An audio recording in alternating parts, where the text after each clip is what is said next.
దేవుని హృదయపూర్వకంగా ఆయన నామాన్ని స్తుతిద్దాం. ఎవరు కూడా నా ఆలోచనతో ఉండొద్దు. ప్రతి ఒక్కరు నోరు తెరిచి దేవుని నామాన్ని స్తుతిద్దాం. స్తోత్రం యేసయ్యా, స్తోత్రం యేసయ్యా, స్తోత్రం యేసయ్యా. మంచివాడానికి స్తోత్రాలు, స్తోత్రాలు, స్తోత్రాలు. సర్వశక్తిమంతుడానికి స్తోత్రాలు ప్రభువా. అయా నిన్న నేడు ఏకరీతిగా నువ్వు ఉన్నవాడవు తండ్రి. అయా మారని దేవుడవు ప్రభువా. పరిశుద్ధాత్మడానికి స్తోత్రాలు, స్తోత్రాలు, స్తోత్రాలు.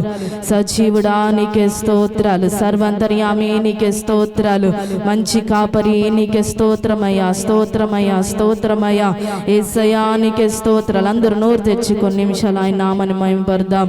యేసయ్యా నీకే స్తోత్రాలు ప్రభువా, స్తోత్రాలు ప్రభువా. అయా మా మధ్యలోనికి రండి పరిశుద్ధాత్ముడా, మా మధ్యలోనికి రండి పరిశుద్ధాత్ముడా. అయా ఈ ఆవరణం అంతట్లో నీ సన్నిధిని ఉంచండి. యేసయ్యా నీకే స్తోత్రమయ్యా, యేసయ్యా నీకే స్తోత్రం, యేసయ్యా నీకే స్తోత్రాలప్ప. అయా నీకే వందనాలు తండ్రి.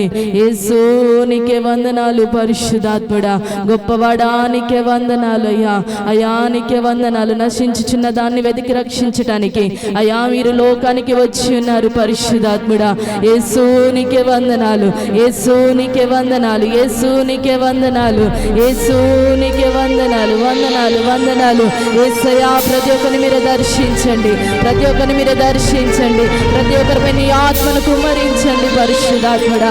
అయా నీకే వందనాలు నాయనా. యేసయ్యా నీకే వందనాలు ప్రభువా. యేసయ్యా నీకే వందనాలు, వందనాలు, వందనాలు.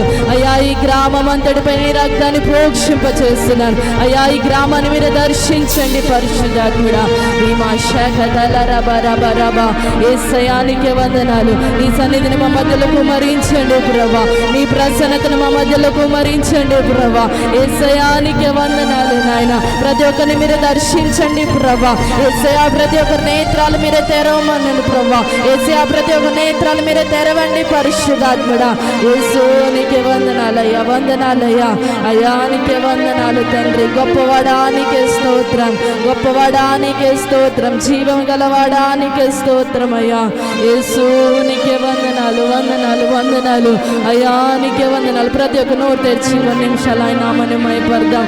ఎవరు కూడా నా ఆలోచనతో ఉండదు.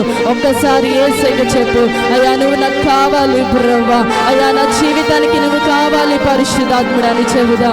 యేసయ్యా నీకే వందనాలు తండ్రి. యేసు నీకే స్తోత్రం. నువ్వే పరిస్థితిలో ఉన్నావు దేవుడు తెలుసు. దేవుడు నీ పరిస్థితిని ఎరిగి ఉన్నాడు, నీ స్థితిగతులు ఆయన ఎరిగి ఉన్నాడు బిడ్డ. అయ్యా నీకే వందనాలు నాయనా. ప్రతి ఒక్కరిని మీరు దర్శించండి తండ్రి. హల్లెలూయా, హల్లెలూయా, హల్లెలూయా. యేసయ్యా నువ్వు నాకు కావాలని చెబుదాం. యేసయ్యా నువ్వు నాకు కావాలి ప్రభువా. నా జీవితానికి నువ్వు కావాలి ప్రభువా. నా స్థితిగతులకు నువ్వు కావాలి ప్రభువా. నా పరిస్థితులకు నువ్వు కావాలి యేసయ్యా అని చెబుదాం. హల్లెలూయా, హల్లెలూయా, హల్లెలూయా. నీవుంటే నాకు చాలు యేసయ్యా, నీ వెంటే నేను ఉంటాను యేసయ్యా. నీవుంటే నాకు చాలు యేసయ్యా, నీ వెంటే నేను ఉంటాను యేసయ్యా. అందరు గట్టిగా చెప్పలు కొడదాం. నీ మాట చాలయ్యా, నీ చూపు చాలయ్యా, నీ తోడు చాలయ్యా, నీ నీడ చాలయ్యా. నీ మాట చాలయ్యా, నీ చూపు చాలయ్యా, నీ తోడు చాలయ్యా, నీ నీడ చాలయ్యా. నీవుంటే నాకు చాలు యేసయ్యా. అందరూ కూడా హృదయపూర్వకంగా పాడుదాం.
ఒక్కసారి యేసుకు చెప్పాలి, నువ్వు నాకు కావాలి ప్రభా. ఎవరైనా ప్రతి ఒక్కరు కూడా నోరు తెరిచి చెబుదాం. నీ మాట చాలయ్యా, నీ చూపు చాలయ్యా, నీ తోడు చాలయ్యా, నీ నీడ చాలయ్యా. నీ మాట చాలయ్యా, నీ చూపు చాలయ్యా, నీ తోడు చాలయ్యా, నీ నీడ చాలయ్యా. నీవుంటే నాకు చాలు యేసయ్యా, నీవుంటే నేను ఉంటాను యేసయ్యా. నీవుంటే నాకు చాలు యేసయ్యా, నీవుంటే నేను ఉంటాను యేసయ్యా. బ్రతుకు నావా పగిలినా, కడలి పాలైనను యేసయ్యా. అలలు ముంచి వేసినా, ఆశలు అనగారినా. బ్రతుకు నావా పగిలినా, కడలి పాలైనను, అలలు ముంచి వేసినా, ఆశలు అనగారినా. నీ మాట చాలయ్యా, నీ చూపు చాలయ్యా. అందరితో చెబుదాం. చాలయ్యా, నీ నీడ చాలయ్యా, నీ మాట చాలయ్యా, నీ చూపు చాలయ్యా, నీ తోడు చాలయ్యా, నీ నీడ చాలయ్యా. నీవుంటే నాకు చాలు యేసయ్యా, నీవుంటే నేను ఉంటాను యేసయ్యా. నీవుంటే నాకు చాలు యేసయ్యా, నీవుంటే నేను ఉంటాను యేసయ్యా. అందరూ గట్టిగా చప్పట్లు కొడదాం. పరిశుద్ధాత్ముడా మా మధ్యలోకి రండి ప్రభా. ప్రతి ఒక్క హృదయాల మీద దర్శించండి, ప్రతి ఒక్క హృదయాల మీద దర్శించండి ప్రభా. అవాని కన్నీటిని దేవుడు చూస్తున్నాడు. నువ్వే పరిస్థితిలో ఉన్నావో దేవుడు నిన్ను చూస్తున్నాడు. నీ స్థితిగతులు ఏంటో దేవుడు నిన్ను చూస్తున్నాడు. నువ్వు రాత్రి కాలు మారుస్తున్న కన్నీటిని ఆయన చూస్తున్నాడు. నువ్వెన్నడూ చింతించకుండా దేవుడు నీకు తోడై ఉన్నాడు. నీ స్థితిగతులు మార్చగల సమర్థుడై ఉన్నాడు. హల్లెలూయా, హల్లెలూయా, హల్లెలూయా. ఆస్తులన్నీ పోయినా, నాదిగా మిగిలినా, ఆపులే విడనాడినా, ఆరోగ్యం క్షీణించినా,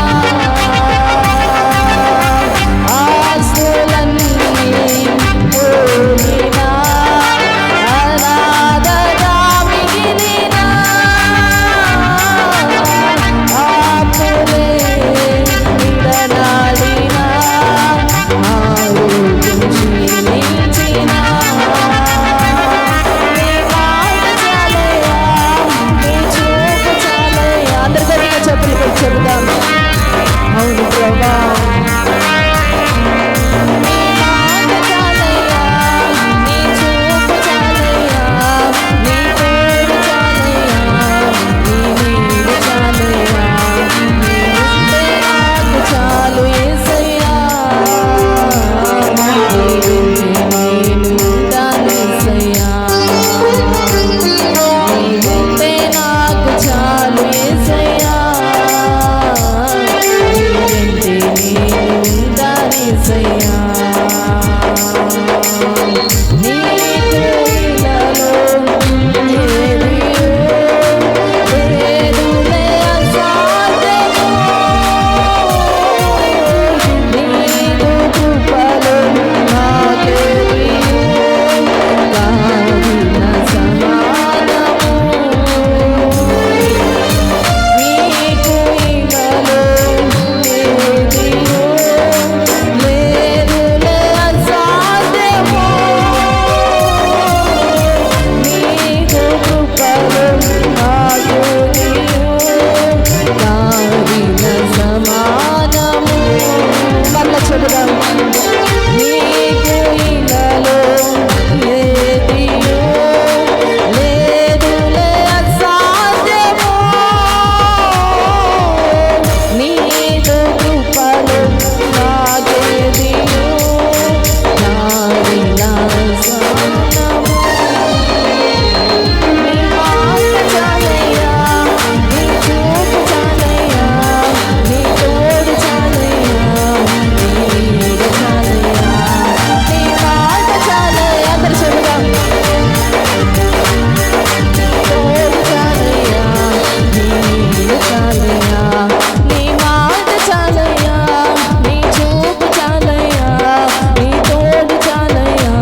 చేయగలవు. ఒకసారి యేసయ్యని చెప్పు, ఆయన నిన్ను విడిపిస్తాడు, ఆయన నిన్ను స్వస్థపరుస్తాడు.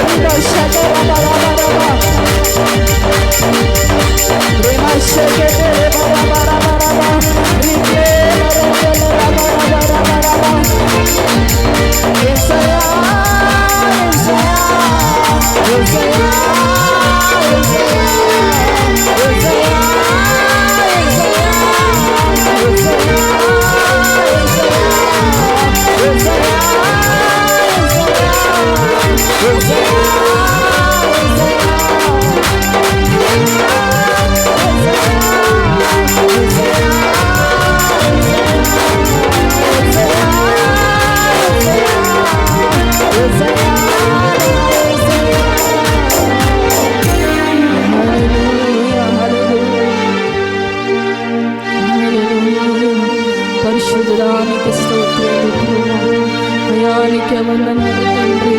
గొప్పవాడానికి స్తోత్రాలు, సర్వశక్తిమంతుడానికి స్తోత్రాలు. అయానికి అసాధ్యమైనది ఏదీ లేదు ప్రభా, అయానికి అసాధ్యమైనది ఏదీ లేదు పరిశుద్ధాత్ముడా. అయానికి వందనాలు తండ్రి. అయా ఎట్టి వారినైనా నువ్వు క్షమించగల పరిశుద్ధుడవు ప్రభా, ఎట్టి వారినైనా నువ్వు క్షమించగల సమర్థుడవు నాయన. అయానికి వందనాలు తండ్రి. యేసు నీకే స్తోత్రాలు, యేసు నీకే స్తోత్రాలు, యేసు నీకే స్తోత్రాలు. అయా ఇప్పుడే ప్రతి ఒక్కరిపైన ఆవరించమని అడుగుతున్నాను ప్రభా. అయా ప్రతి ఒక్కరిపైన నీ సన్నిధిని ఉంచండి, నీ ప్రసన్నతను ఉంచండి తండ్రి. అయా నిన్నెరగని నీ జనులు నాయన, అయా నీకే స్తోత్రాలు. యేసయ్యని పలుకుతున్నప్పుడు ప్రభా మీరు వరకు స్వస్థతను దయచేయండి. యేసయ్యానికి వందనాలు. అయా లూదియ హృదయాన్ని తెరిచిన వాడువు ప్రభా. అయా లూదియ హృదయం ఎలాగైతే తెరవబడును, అయా ఇక్కడ ప్రతి ఒక్క బిడ్డ హృదయాన్ని మీరు తెరవండి ప్రభా. అయారి నేత్రాలు మీరు తెరవమని ప్రార్థిస్తున్నాను. అయానికి వందనాలు ప్రభా. ప్రతి ఒక్క బిడ్డని అంగీకరించాలి, అయా ప్రతి ఒక్క బిడ్డని అంత విశ్వసించాలి ప్రభా. నీకు స్తోత్రాలు. అయా ఈ గ్రామానంతా నీ చేతులకు అప్పగిస్తున్నాను నాయన. అయా నీ ప్రణాళిక, నీ చిత్తాన్ని గ్రామంలో నెరవేర్చండి. యేసయ్యానికి వందనాలు తండ్రి. అయానికి వందనాలు ప్రభా. గొప్పవాడానికి స్తోత్రాలు, స్తోత్రాలు, స్తోత్రాలు. సర్వశక్తిమంతుడానికి వందనాలు తండ్రి. అయానికి వందనాలు. నీ సన్నిధిని మా మధ్యలో ఉంచినందుకు నీకు స్తోత్రాలు ప్రభా. ప్రతి ఒక్క బిడ్డను మీరు దర్శించినందుకు నీకు స్తోత్రాలు నాయన. అయానికి వందనాలు ప్రభా. అయా స్తుతించిన ప్రతి ఒక్క బిడ్డను మీరు బలపరచండి, అయ్యా వారి ఆత్మీయ జీవితాన్ని మీరు బలపరచండి తండ్రి. నీకు స్తోత్రాలు. అయానికి వందనాలు నాయన. అయా ప్రతి ఒక్క బిడ్డపై నీ సన్నిధిని ఉంచండి, వారి కుటుంబంలో మీరు గొప్ప కార్యాలు జరిగించమని ప్రార్థిస్తున్నాను ప్రభా. అయా ఈ కూడికంతా నీ చేతులకు అప్పగిస్తున్నాను. అయా నీ సేవకు నిలబెట్టుకుని మీరు మా అందరితో మాట్లాడండి, మా ఆత్మీయ జీవితాలు మీరు బలపరచమని యేసు నామములో ప్రార్థిస్తున్నాను తండ్రి. ఆమేన్. అందరూ కూర్చోండి.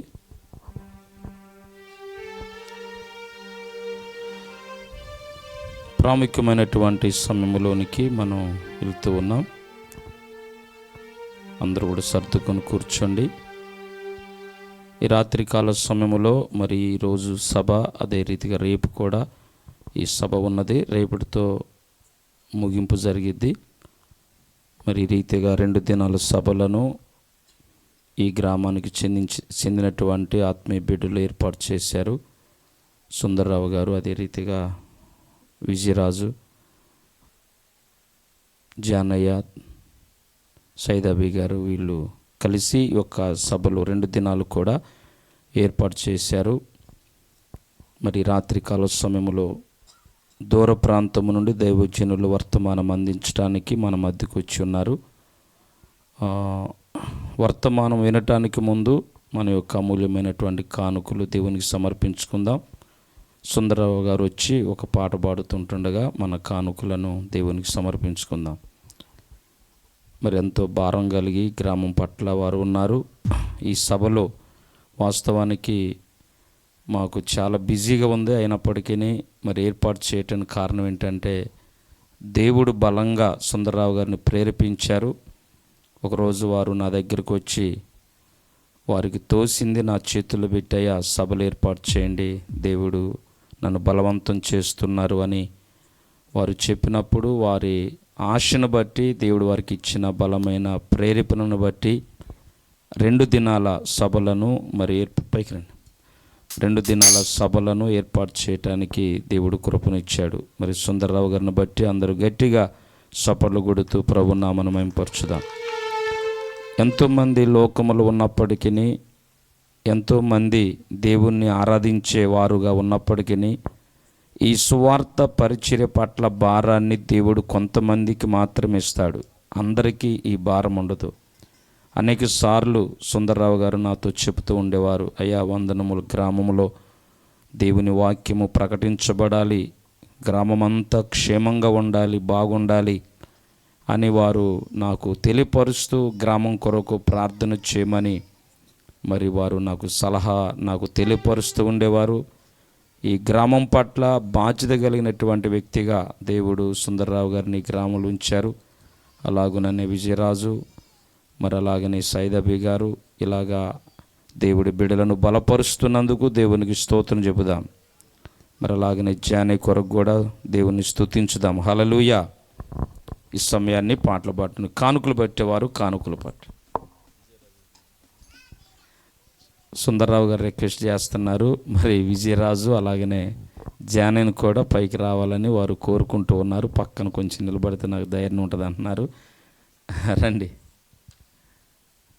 విజయరాజు, జాన ఇద్దరు కూడా రండి. జాన కనపట్ల మరి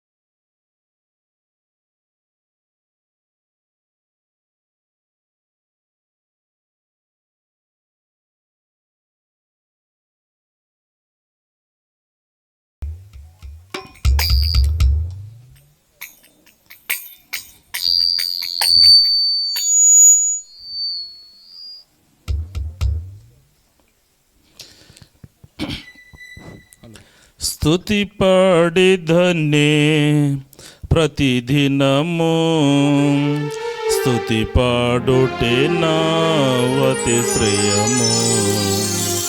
ధవళ వర్ణుడా మనోహరుడా రక్తవర్ణుడా నా ప్రియుడా. ధవళ వర్ణుడా మనోహరుడా రక్తవర్ణుడా నా ప్రియుడా.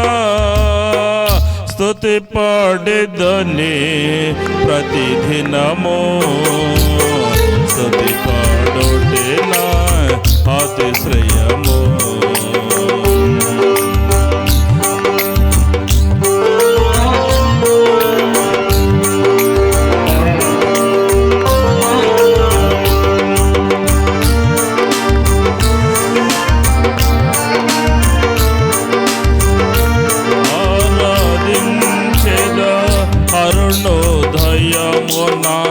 అమరుడా నిన్నే ఆశ తేరా, జనపాలక అల్లగనా స్తుతి మాలిక, ఆశిత జనపాలక అల్లగనా స్తుతి మాలిక. ధవళ వర్ణుడా మనోహరుడా రక్తవర్ణుడా నా ప్రియుడా.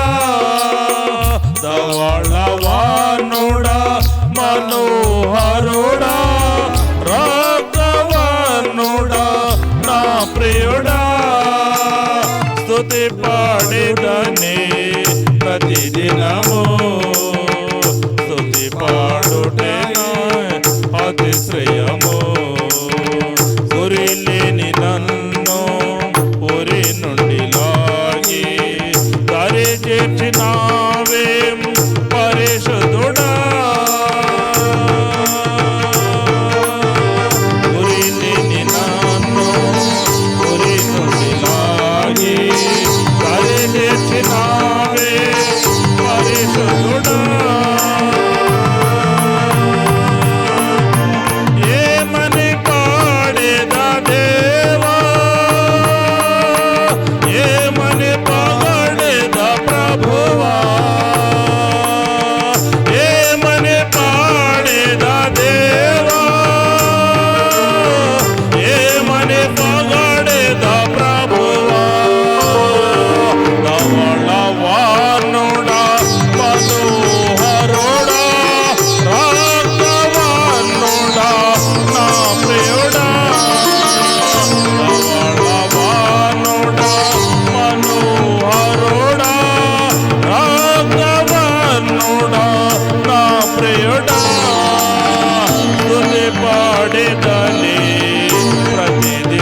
బ్రతికించినావే.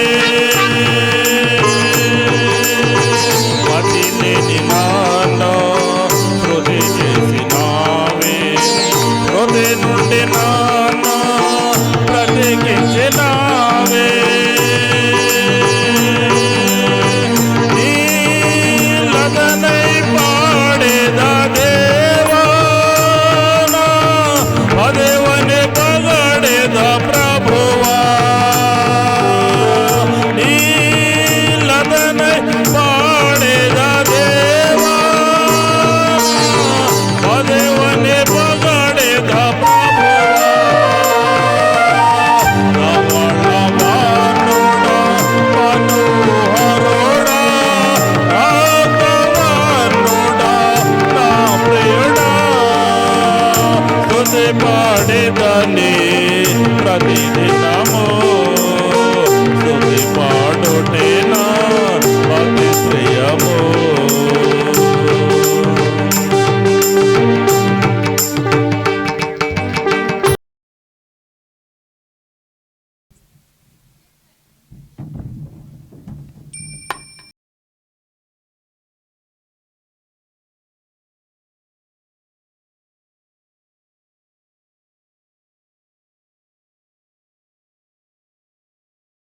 హల్లెలూయా. అందరూ దేవునికి గట్టిగా స్తోత్రం చెబుదాం.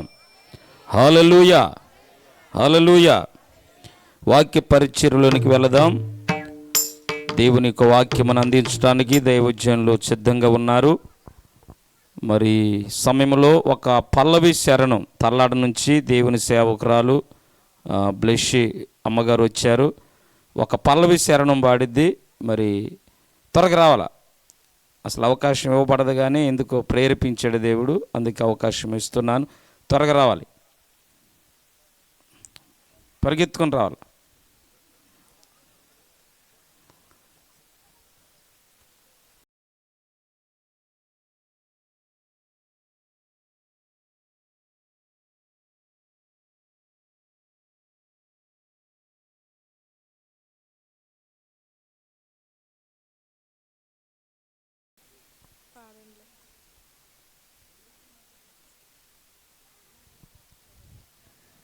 ప్రేమగల తండ్రి, కృపగల యేసు, దయగల ఆత్మా నీకే స్తోత్రము. ప్రేమగల తండ్రి, కృపగల యేసు, దయగల ఆత్మా నీకే స్తోత్రము. నా యందు జాలిపడు దేవా, నా నీతివైన నా ప్రభువా. నా యందు జాలిపడు దేవా,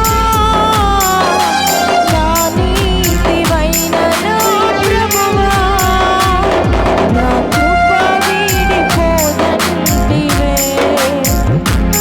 నా నిబంధన తొలగదంటివే.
హల్లెలూయా.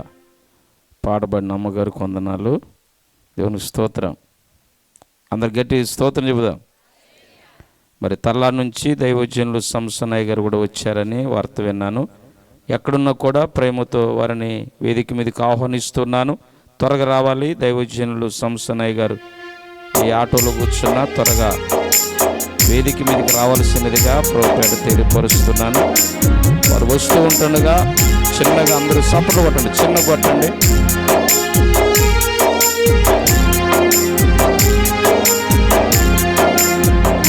ఈ సమయంలో దేవుని యొక్క వాక్యాన్ని విందాం. ఎత్తబడిన కానుకల కొరకు, వాక్య పరిచర్య కొరకు గోపాలపురంలో సేవ చేస్తున్న దైవజనులు రాజసాయి గారు ప్రార్థన చేస్తారు. ప్రార్థన. అలాగనే కళ్ళు మూసి మోకరించినట్లయితే ప్రార్థన చేద్దాం. కానుకల నిమిత్తం అలాగనే వాక్య నిమిత్తం ప్రార్థన చేద్దాం. పరిశుద్ధుడైన మా తండ్రి, వందనాలు స్తోత్రాలు చెల్లిస్తున్నాం ప్రభా. ఈ రాత్రికాల సమయంలో తండ్రి ఈ వందన గ్రామాన్ని ప్రేమించి రీతిగా జరిగిస్తున్న ఈ 2 రోజుల ఆయా తండ్రి సభలు బట్టి వందనాలు చెల్లిస్తున్నాం తండ్రి. ఈ మొదటి రోజునైనా సభను ప్రభాని నా మహిమార్థమే జరిగించండి. ఈ ఉద్యోగ కోడికలలో నీ ఉద్యమం ఉండునుగాక నాయన, నీ కృపాక్షేమాలు ఉండునుగాక తండ్రి. అయ్యా ఈ మొదటి రోజున ప్రభా నీ నా మహిమార్థమై కోడికను జరిగించుట కృపద ఇచ్చండి. నీ నామంలో ప్రభా వచ్చిన వారందరూ ఈ రోజున తండ్రి ఆశీర్వదించబడుదురుగాక నాయన. రేపటి దినం జరుగుతున్న నాయన ఈ యొక్క ఉద్యోగ సభను కూడా దీవెనకరంగా ఆశీర్వాదకరంగా మీరు జరిగించండి ప్రభా. ఈ 2 రోజుల సభల నిమిత్తం నాయన ఎవరైతే ప్రయాసపడుతున్నారో వారి ప్రయాసకు తగిన ప్రతిఫలము కలుగునుగాక నాయన. ప్రాముఖ్యంగా ఈ మొదటి రోజు నాయన ఈ సభల నిమిత్తము ఎత్తుబడిన కానుకలు నీ నామంలో నాయన ఆశీర్వదించబడునుగాక నాయన. ఇచ్చిన ప్రతి హస్తము తండ్రి నాయన, ప్రతి హస్తము ఆశీర్వదించబడునుగాక నాయన. ప్రతి ఒక్కరికి ప్రతి ఫలము కలుగునుగాక.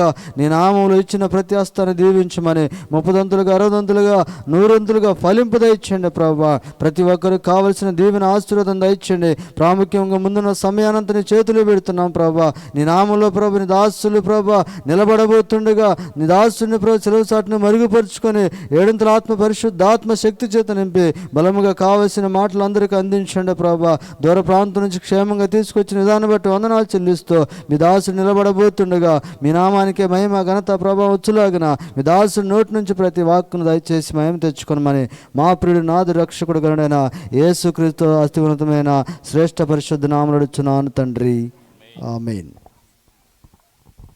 Praise the lord. హల్లెలూయా. దేవుని వాక్యాన్ని విందాం. విరామము లేకుండా మరి పగలు రాత్రులు కూడా దేవుని యొక్క పరిచర్యలో బలంగా వాడబడుచున్న దైవజనులు ఈ రాత్రి మన మధ్యలో ఉండటం మనకెంతో ఆశీర్వాదకరం.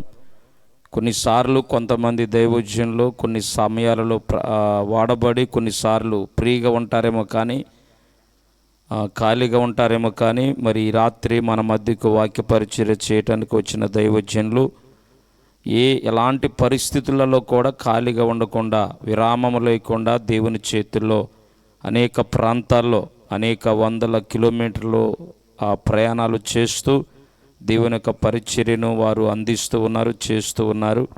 అలాంటి ఒక గొప్ప అభిషక్తులైన దైవజనులు ఈ రాత్రి మన మధ్యలో ఉండటం మనకెంతో ఆశీర్వాదకరం. మరి చిన్న గ్రామం అయినప్పటికీ ఇక్కడ మనకు పెద్దగా సంఘం లేకపోయినప్పటికీ పిలిచిన వెంటనే కాదనకుండా మన పిలుపును మనం పిలిచినటువంటి ఆ పిలుపును మన్నించి వారు మన మధ్యకు వచ్చినందుకు దేవునికి స్తోత్రం చెబుదాం. హల్లెలూయా. మరి ఈ సమయంలో వాక్య పరిచర్య చేయటానికి వారిని ప్రేమతో ఆహ్వానిస్తూ ఉంటున్నాను. వారు వాక్యం చెప్పడం నిలబడుతుంటుండగా చప్పట్లు కొడుతూ ప్రేమతో వారిని ఆహ్వానించుకుందాం.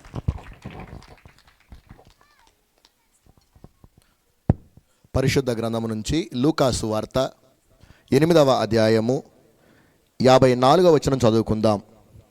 పరిశుద్ధ గ్రంథము నుంచి లూకాసు వార్త 8వ అధ్యాయము 54వ వచనం.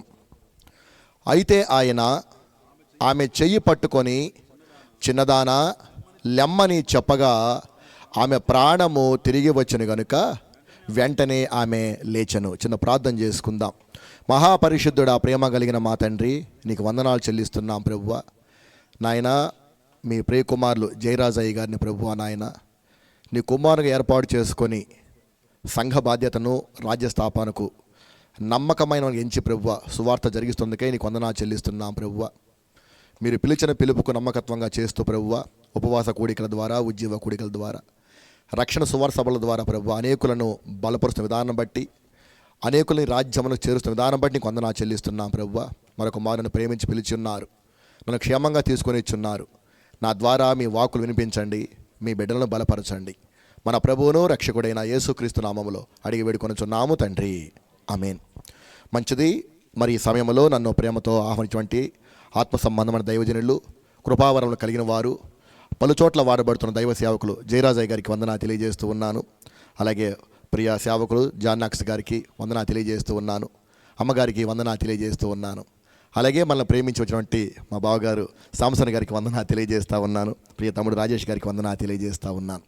ఈ గ్రామానికి వాక్యానికి వచ్చి మీ అందరికి కూడా ప్రభుపేట వందనాలు తెలియజేస్తూ ఉన్నాను. ప్రియా దైవ జనాంగమా, కొన్ని విషయాలు మనం జ్ఞాపకం చేసుకుందాం.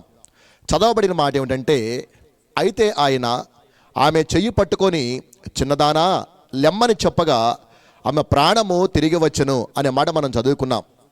ఏమిటి ఈ సందర్భము అంటే క్రైస్తవ లోకానికి తెలిసినదే. జాగ్రత్తగా విందాం. ఏమిటంటే, ఒక సమాజ మందిరపు అధికారి ఉన్నాడు. ఆయన పేరు యాయీరు. ఆయనకు ఒక్కగనక కుమార్తె ఉన్నది. ఆమె వయసు 12 సంవత్సరాలు. ఆమెకు రోగం వచ్చి చావడానికి సిద్ధముగా ఉన్నది. ఎప్పుడైతే ఆమె చావడానికి సిద్ధముగా ఉన్నదో అప్పుడు యాయీరు యేసుక్రీస్తు వద్దకు వచ్చి ఆయన కాళ్ళపని పడిపోయి, నాయన, నా ఒక్కగనక కుమార్తె రోగి అయి చావడానికి సిద్ధముగా ఉన్నది కాబట్టి మీరు వచ్చి కనుక ముట్టినట్లయితే ఆమె స్వస్థపడుతుందని చెప్పి బ్రతిమాలుకున్నాడు. ఎప్పుడైతే బ్రతిమాలుకున్నారో యేసుప్రభు వారు సరే వెళదాం పదా అని వారింటికి వెళుతూ ఉండగా 12 సంవత్సరాల నుంచి రక్తస్రావ రోగంతో బాధపడుతూ ఒక అమ్మాయి కనిపించింది. ఆమె వచ్చి వెనక నుంచి ఆయన పాదాలు పట్టుకోగానే, ఆయన వస్త్రపు చెంగును ముట్టుకోగానే ఆమె వెంటనే స్వస్థపడింది. ఎప్పుడైతే స్వస్థపడ్డాడు యేసుప్రభు వారు నిలబడిపోయి, నన్ను ఎవరో ముట్టుకున్నారు నా పర్మిషన్ లేకుండా, ఎవరు అని చెప్పి పిలుస్తూ ఉండగా ఆ స్త్రీ వణుకుతూ వచ్చింది. ఈ లోపున ఆమెతో సంభాషిస్తూ ఉండగా కాస్త లేట్ అయిపోయిందండి. యాయీరు కుమార్తె చనిపోయింది. యాయీరు ఇంటి వద్ద నుంచి ఒకడు పరుగున వచ్చి, అయ్యా యాయీరు గారు, మీ అమ్మాయి చనిపోయింది, ఆ బోధకుని ఏమాత్రం కూడా శ్రమ పెట్టవద్దు అని చెప్పేసి అన్నాడు. ఆ మాట చెప్పగానే బహుశా అక్కడ రాయబడలేదు కానీ ఆ యాయీరు గారు బోర్ను ఏడుస్తూ ఉండొచ్చు. ఆయన ఏడుస్తూ ఉండగా యేసుక్రీస్తు వారు అన్నారు, భయపడవద్దు, నమ్మిక మాత్రం ఉంచుము, ఆమె స్వస్థపరచబడుతుంది అని చెప్పేసి అన్నారు. అని చెప్పి శిష్యును తీసుకొని ఆ ఇంట్లోకి వెళ్ళిపోయారు. యాయీరు ఇంట్లోకి వెళ్ళిపోయారు. అక్కడ కొంతమంది ఆ శవము చుట్టూ కొంతమంది ఏడుస్తూ ఉన్నారు. వారిని చూసి ప్రభువు వారు అన్నారు, ఏడవవద్దు, ఈ చిన్నది నిద్రించుతున్నదే కానీ చనిపోలేదు అని చెప్పారు. ఆ మాట చెప్పగానే వారు ఎగతాళి చేశారట. అదేమిటి నాయన, ఆమె చనిపోయింది, మేము ఏడుస్తున్నాము, నువ్వు చనిపోదంటే మేము చెప్పి ఎగతాళి చేస్తూ ఉన్నారట. వారి మాటలు పట్టించుకోకుండా యేసుప్రభు వారు ఆమె వద్దకు వెళ్ళిపోయి ఆ అమ్మాయి చేయి పట్టుకొని, చిన్నదానా లెమ్ము అని చెప్పగా ఆమె ప్రాణము తిరిగి వచ్చెను. హల్లెలూయా. ఇది సందర్భం ప్రియదని బిడ్డారా. ఏమర్థమైంది అంటే ఏమీ లేదండి, 3 ముక్కలు నాన్న. ఏమిటంటే, యాయీరు కుమార్తె రోగము చచ్చిపోవడం సిద్ధంగా ఉంది. ప్రభువులు వచ్చి బతిమలాడుకున్నాడు. సరే వెళదాం పదని వెళుతూ ఉండగా ఆమె చనిపోయింది. భయపడబాకమని చెప్పేసి అన్నాడు. ఇంట్లోకి వెళ్ళిపోయి అమ్మ చేపట్టుకొని, చిన్నదానా లెమ్మని చెప్పాడు. మా బతికింది ప్రియదని బిడ్డలారా. ఇది సందర్భమునండి. ఈ సందర్భంలో నుంచి 3 విషయాలు జ్ఞాపకం చేస్తాను ఈ పూట.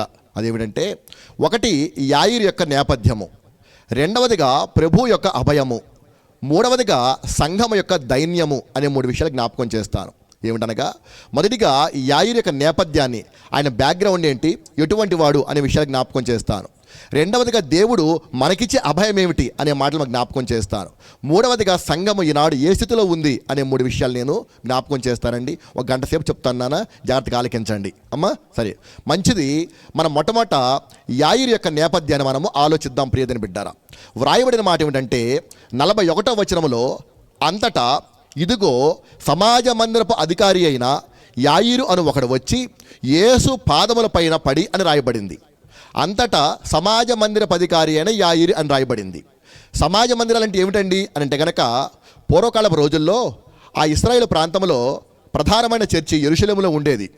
వారు సబ్బతు దినమున అనగా ఆరాధన దినమున చుట్టుపక్కల పర్యటనల నుంచి ఆ ఊరికి వచ్చేసేవారు.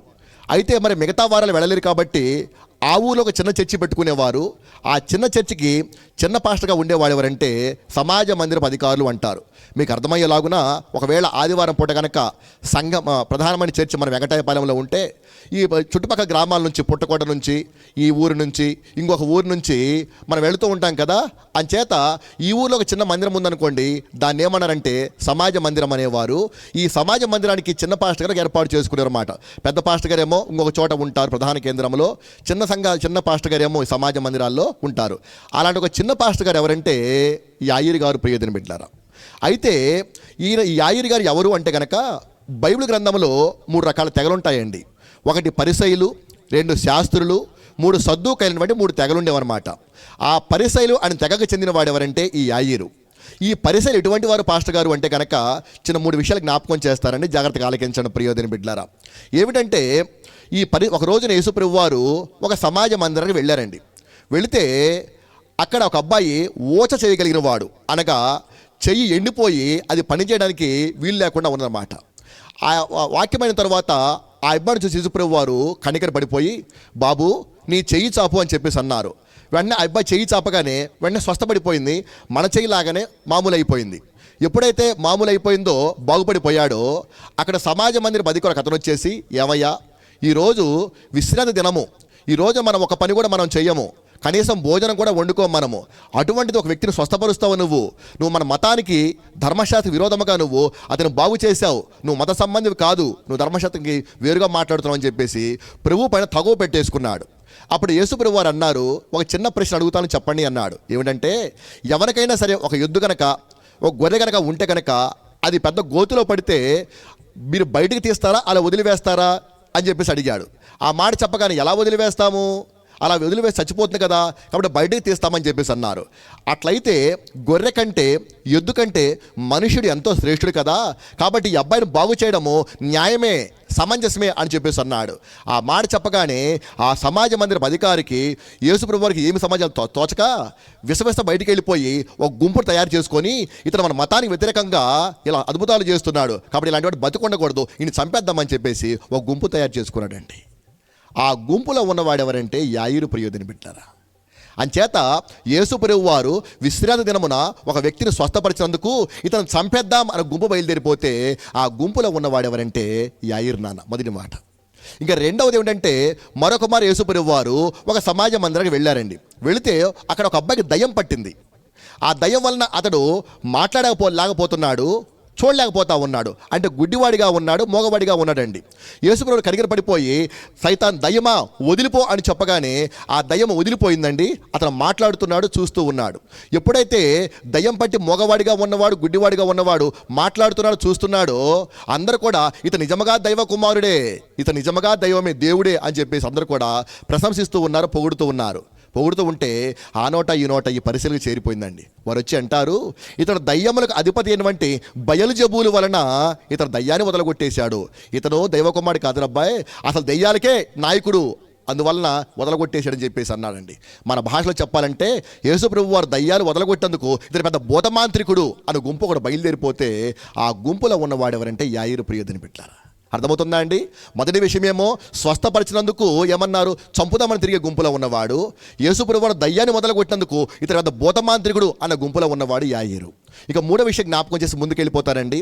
ఒకరోజు యేసుప్రభు వారు తన శిష్యులు వెంటబెట్టుకొని వెళుతూ ఉన్నారు, మార్గ మధ్య వెళుతూ ఉంటే త్రోవ పక్కన ఒక గుడ్డివాడు కనిపించాడు. ఆ గుడ్డివాడిని చూసి శిష్యులు అడిగారు, ప్రభువా వీడు గుడ్డివాడే పుట్టుడు కారణం ఏమిటి, వీడు పాపము చేసినా, వీని కన్నా తల్లిదండ్రులు పాపము చేసినా అని అడిగారు. వారు అడగడం ఒక రీజన్ ఒకటి ఉందండి. ఏమిటంటే యోధాలో ఒక సామెత ఉందండి, తండ్రులు ద్రాక్షకాయలు తినగా పిల్లల పళ్ళు బులుసునియట. అంటే తండ్రులు పాపం చేస్తే కనుక ఆ శాపము పిల్లల మీదకి శాపంగా దాపురిస్తుందట.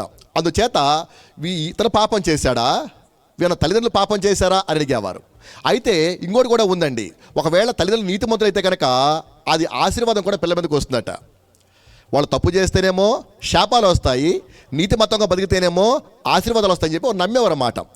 ఎందుకంటే బైబిల్ చెబుతోంది, మా తండ్రులు పాపము చేసి గతించిపోయిరి, వారి దోష శిక్షను మేము అనుభవిస్తున్నామని చెప్పేసి ఇశ్రాయేలు పిల్లలు పాట పాడారు ప్రియదని బిడ్డరా. దాన్ని బేస్ చేసుకుని అన్నారు, ప్రభువా వీడు గుడ్డివాడు ఎలా పుట్టాడు, వీడు పాపము చేసినా వీని తల్లిదండ్రులు పాపం చేశారని అడిగారన్నమాట. అప్పుడు యేసుప్రభు వారు అన్నారు, వీడు పాపము చేయలేదు, వీని పేరెంట్స్ పాపం చేయలేదు, కానీ దేవుని యొక్క మహిమ బయలుపరచబడడం కోసమే ఇతడు గుడ్డివాడిగా పుట్టాడు అని చెప్పేసి ఆయన నేల మీద ఉమ్మి వేశాడు, బురద చేశాడు. ఆ బురద తీసి కడురెప్పలకు రాయిగా, బాబు నువ్వు వెళ్ళిపోయి ఆ కోనేరు ఉంది కదా, ఆ కోనేరులో కడుక్కోపో అని చెప్పేసి అన్నాడు. ఆ అబ్బాయి వెళ్ళిపోయి కడుక్కోగానే ఆ అబ్బాయి వెంటనే చూపు వచ్చింది ప్రియదని బిడ్డారా. హల్లెలూయా. ఎప్పుడైతే చూపు వచ్చేసిందో అందరూ కూడా అతను కళ్ళు తెరవబడిపోయి నా కళ్ళు వచ్చినాయి, నాకు చూపు వచ్చిందని చెప్పేసి పరిగెడుతూ ఉండగా అందరూ ఆశ్చర్యపడ్డారు. బాబు ఎవరిని స్వస్థపరిచారు, ఎవరిని కళ్ళు తెరిచారు అంటే యేసు అని ఒక మనుషుడు నా కళ్ళు తెరిచాడు అని చెప్పేసి అన్నాడు. మరి గుడ్డివాడికి అది ఎలా తెలుస్తుంది? మొట్టమొదటి ఏమన్నాడు? యేసు అని ఒక మనుషుడు నా కళ్ళు తెరిచాడయ్యా అని చెప్పేసి అన్నాడు. ఆ మాట చెప్పగానే ఏ యేసు మొన్న స్వస్థపరిచాడే ఆ యేసే, ఆ దయ్యాన్ని వదలకొట్టాడే ఆ యేసే అనగానే ఆ వార్త అంతా కూడా ఊరు మొత్తం వ్యాపించేసింది, చాలా చోట్ల వెళ్ళిపోయిందండి.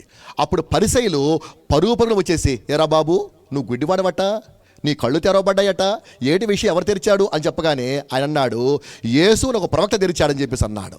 యేసు అనే పదం వినపడగానే వీళ్ళకి మతిపోయింది, మండిపోయింది ప్రియదని బిడ్డారా.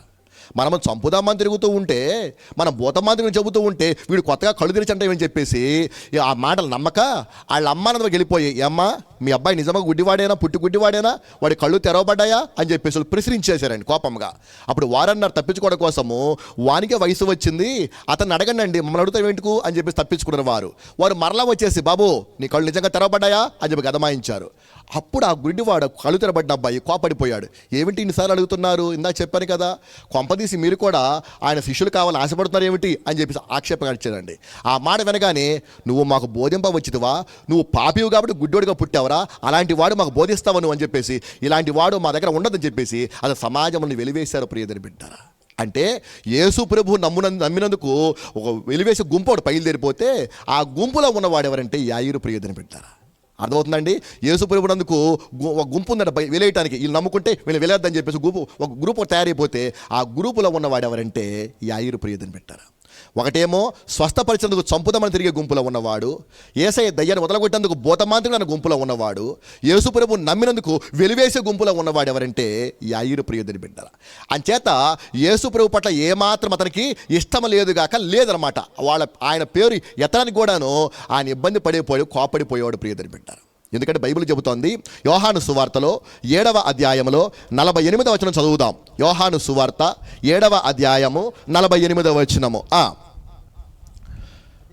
అధికారుల్లో కానీ పరిసయ్యుల్లో కానీ ఎవడైనను ఆయన యందు విశ్వాసముంచనా లేదు. అది అది చాలన్నా. అది సమాజ మందిరపు అధికారుల్లో కానీ పరిసయ్యుల్లో కానీ ఒక్కరైనా సరే ఆయన యందు విశ్వాసం ఉంచాడా అంటే లేదు చెప్పేసాను అన్నమాట. అది అటువంటి ఏమాత్రం విశ్వాసం లేనివాడు ఇప్పుడు ఏమి జరిగింది, తన కుమార్తెకు రోగం వచ్చి చచ్చిపోయే స్థితిలో ఉంటే ఇప్పుడు వెతుక్కుంటూ మరి వచ్చాడు ఇప్పుడు అన్నమాట వ్యవహారం. అది లోకమంతా తిరిగాడు, ఎక్కడ కూడా కుదరలేదు, బాగు కాలేదు. ఇప్పుడు ఏమైపోతుంది, తన వయసు ఎంత, కుమార్తె వయసు 12 సంవత్సరాలు.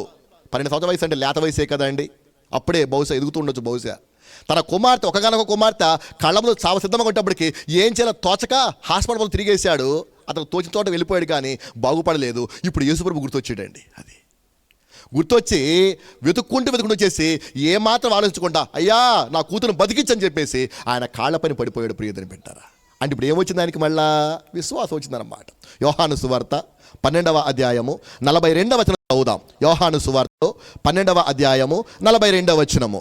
అయినను అధికారుల్లో కూడా అనేకులు ఆయన యందు విశ్వాసం ఉంచిరి కానీ సమాజంలో నుండి వెలివేయబడుదుమేమోనని వారు పరిసయ్యులకు భయపడి ఒప్పుకొనలేదు ప్రియదని బిడ్డలారా. అది ఇలాంటి సిచ్యువేషన్స్ వచ్చినప్పుడు, రోగం వచ్చినప్పుడు, తన ఇంట్లో పరిస్థితి బాగోలేనప్పుడు, తన కుమార్తె ఎస్పెషల్లీ తన కుమార్తెకు జబ్బు చచ్చిపోయే స్థితిలో ప్రభువుని జ్ఞాపకం చేసిన విశ్వాసం కలిగి ఉన్నాడు ప్రియదని బిడ్డలారా. అది అలాంటి వారు అయినను అధికారుల్లో కూడా అనేకులు ఆయన విశ్వాసం ఉంచారు కానీ బయటపడితే ఏం జరుగుద్ది, వెలివేస్తున్నారు కదా ప్రియదని బిడ్డలారా. అంచేత బయటపడకుండా అలా ఉండిపోయాడు. ఇప్పుడు పీక్ స్టేజ్కి వెళ్ళిపోయింది, ఏం చేయాలి తోచలేదు. ఇంక వెళ్ళిపోయి ప్రభు వద్ద పదలు పడిపోయి, నాయనా నా ఒక్కగానొక కుమార్తె చావ సిద్ధంగా ఉన్నది, నువ్వు బతికించగలవయ్యా, నమ్ముతున్నానయ్యా. నేను ఒకప్పుడు నేను ఆక్షేపించాను కానీ తిట్టాను కన్నా ఆయన ఇప్పుడు నాకు సందర్భం వచ్చింది, నా కూతురు బతికించని ఏడ్చాడు ప్రియదని బిడ్డలారా. అప్పుడు యేసుప్రభు వారు ఏమనాలి? మనలాంటి వాడైతే, మనం చంపుదామని తిరిగావు, నన్ను భూతమాంత్రికుడు అన్నావు, నువ్వు నన్ను నమ్మిది వెలివేసావు కదా, ఇప్పుడు నీ కూతురు బాగోలేకపోతే నేను రావాలా? నేను రాను, పో అవతల పో అని చెప్పేసి అనాలి. కానీ యేసయ్య అటువంటి వాడు కాదు ప్రియదని బిడ్డారా. తన యొద్దకు వచ్చు వారిని ఎంత మాత్రమో త్రోసివేసేవాడు కాదు. గట్టిగా చెప్పకూడదాం ప్రియదని బిడ్డారా. అది గట్టిగా చెప్పకూడదు, నన్ను అర్థమైతే కనుక మీ కనుక. అది తన యొద్దకు వచ్చు వారిని ఎంత మాత్రమును త్రోసివేసేవాడు కాదు ఆయన. ప్రభు వారి గొప్పతనం ఏమిటంటే ఒక్క మాట కూడా అనలేదండి ఆయన. అది ఒకవేళ కనుక మనమైతే అటువంటి స్థితి వస్తే కనుక, అంతెందుకండి, మా జయరాజు పాష గారి దగ్గర ఎంతమంది బాగుపడ్డారు, స్వస్థపడ్డారు. అది ఒకవేళ ఇలాంటి గుంపు ఉందనుకోండి, సహజంగా మీరేమంటారు? చాలాసార్లు పాస్టర్ గారు మీకు వ్యతిరేకంగా తిరిగాడండి ఆయన, వాళ్ళ ఇంట్లో అవసరం అంట, మీరు వెళ్ళబాకండి అంటాం మనమైతే. అది పొరపాటున కనుక ఎవరు పాపం వాళ్ళే పోతారని చెప్పేసి అయ్యగారు బయలుదేరిపోతే కొంతమంది ఏమంటారు? పిలవడానికి అతనికి ఎక్కడ బుద్ధి లేదు, వెళ్ళడానికి మీకు ఎక్కడ సిగ్గు లేదు అంటాం మనమైతే. అది కానీ ఆయన అటువంటి వాడు, ప్రభు వారు అటువంటి వాడు కాదు నాన్న. తన ఆశ్రయం కోరి వస్తే నువ్వు శత్రువైనా సరే ఆయన చంపాలని చూసినా కూడాను ఆయన ఏమాత్రం వెనుకటి గుర్తుంచుకునేవాడు కాదు ఆయన. నీకు కానీ అవసరమైతే ఖచ్చితంగా నీ వెనుతట్టేవాడు ఆయన, నిన్ను స్వస్థపరిచేవాడు, నీ అవసరాన్ని తీర్చేవాడు ప్రభు అయిన యేసయ్య. హల్లెలూయా. అంతెందుకండి, మీకు తెలుసును కదా, ఒకరోజు యేసు ప్రభు వారిని గెత్సేమనే తోటలో పట్టుకోవడానికి వచ్చేసారు. వస్తే ఎప్పుడైతే పట్టుకోవాలనుకున్నారో చివరి క్షణంలో వెంటనే పేతురు గారు ఆయన వరలో కత్తి ఉంటే ఆ కత్తి తీసుకొని అతను చంపేపోయాడు, మెడమదేయిపోయాడు. అది వేడు తప్పి చెవి తెగిపోయింది. అది అప్పుడు యేసుప్రభు వారు ఏమన్నా? సంతోషపడిపోవాలి కదా, అబ్బా పేతురు నన్ను కాపాడావని చెప్పి అనుకోవాలి కదా. అలా పేతురు ఎందుకు అలా చేశావు, నువ్వు కత్తి పట్టుకుని అలాగే పోతావురా బాబు అని చెప్పేసి ఆ చెవి తెగిపడి చెవి తీసి మళ్ళీ అతికించాడు ప్రియదని బిడ్డలారా. అటువంటి గొప్ప దేవుడు నాకు ఎక్కడ కానరాలేదు. గట్టిగా చెప్పకూడదాం ప్రియదని బిడ్డలారా. అది ఇప్పుడు అటువంటి వాడు, అటువంటి యాయిరు కూడా వచ్చేసయ్యా నా కూతురు బాగులని చెప్పగానే సరే వెళదాం పదా అని చెప్పేసి మారు మాట్లాడకుండా వారింటికి బయలుదేరిపోతున్నారండి. ఆయనతో పాటు జనసమూహము శిష్యులు కూడా వెంబడిస్తూ ఉండగా కొంచెం ముందుకు వచ్చినప్పుడు ఒక సెంటర్ వచ్చిందండి.